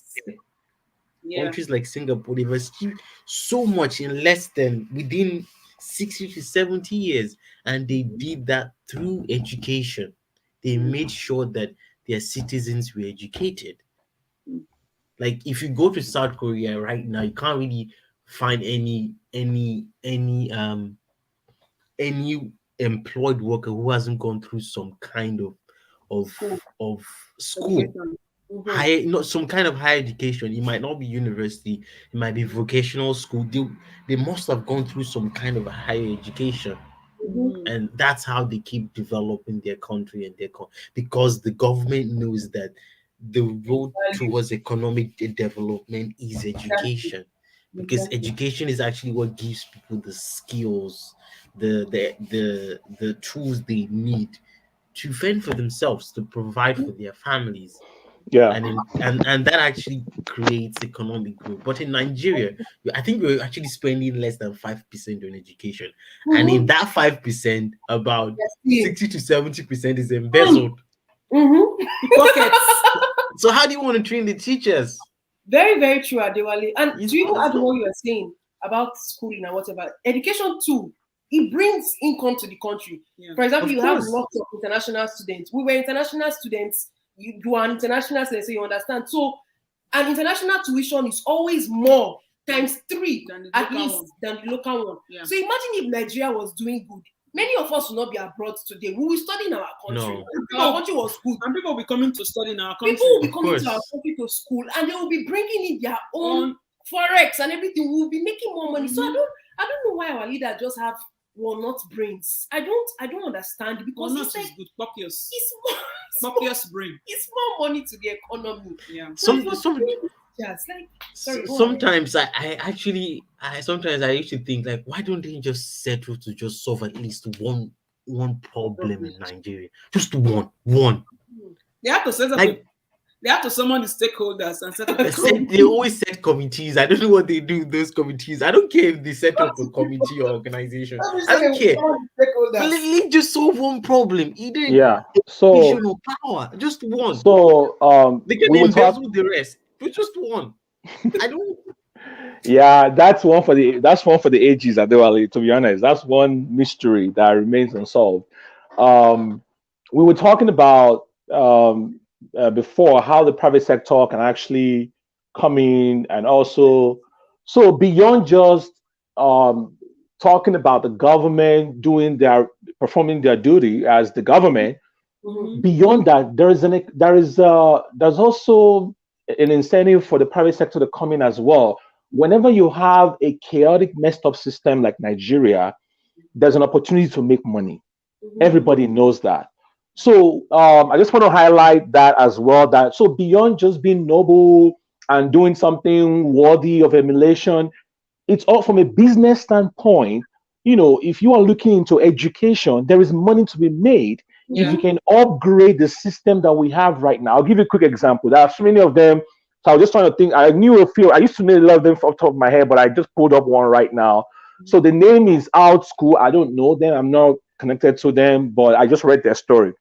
These young guys, 3 of them, based in Nigeria, Alt School, they just raised $1 million pre-seed to build an alternative school for Africans.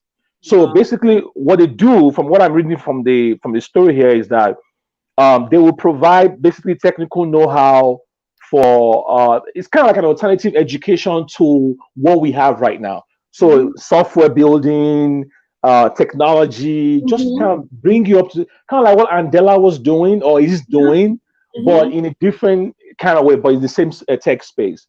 So, but guess what? These young guys just got $1 million to do this. Pre-seed.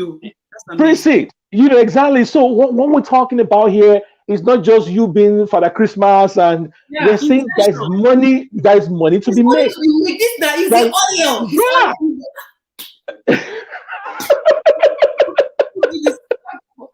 I know. No, Ella, I feel your frustration. The wrong people got into power, and the people that went to go and say, let's collect Nigeria, make Nigeria in 1960s. Yeah. They were just the wrong people, because if only we can begin to look beyond. We're a mono commodity economy. Crude oil. I mean, currently is almost $100 per barrel. Thank God. Hopefully, we can see the impact of that money, that extra money, in the economy, in the educational system. But obviously, we know how the story ends. But what I'm saying is that if you are a private sector person, or if you are even in government, but you own your own thing, you can improve the systems we have. You can build better mousetraps, and you can make money while doing it. In the end, you make money. The kids learn better. We have a better system. Everything is upgraded. Exactly. But so I just wanted to highlight the story. I just looked at it and I'm like, wow, that's an example of what we're talking about. Yeah, thank you so much, Toby. Remarkable. Yeah. I really wanted to say something. Thank you. Yeah, I said that our leaders just think with their bellies, not their brains. Yeah, because I mean, I also think there's also a problem in our society. A lot of us don't think long term. We always think of now. I'm not saying thinking about now is not important, but we focus solely on the now that we forget about what will happen in the next 10, 20 years. They don't care.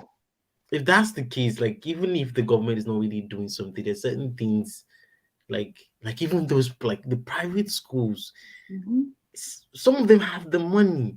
Yes, they do. Many of them spend it well. They try to hide some parts, and then they bring it to the West to buy real estate that they don't live in. Wow. So what they're doing is they take all this money. That's my day job. They bring all this money over here. They buy up real estate.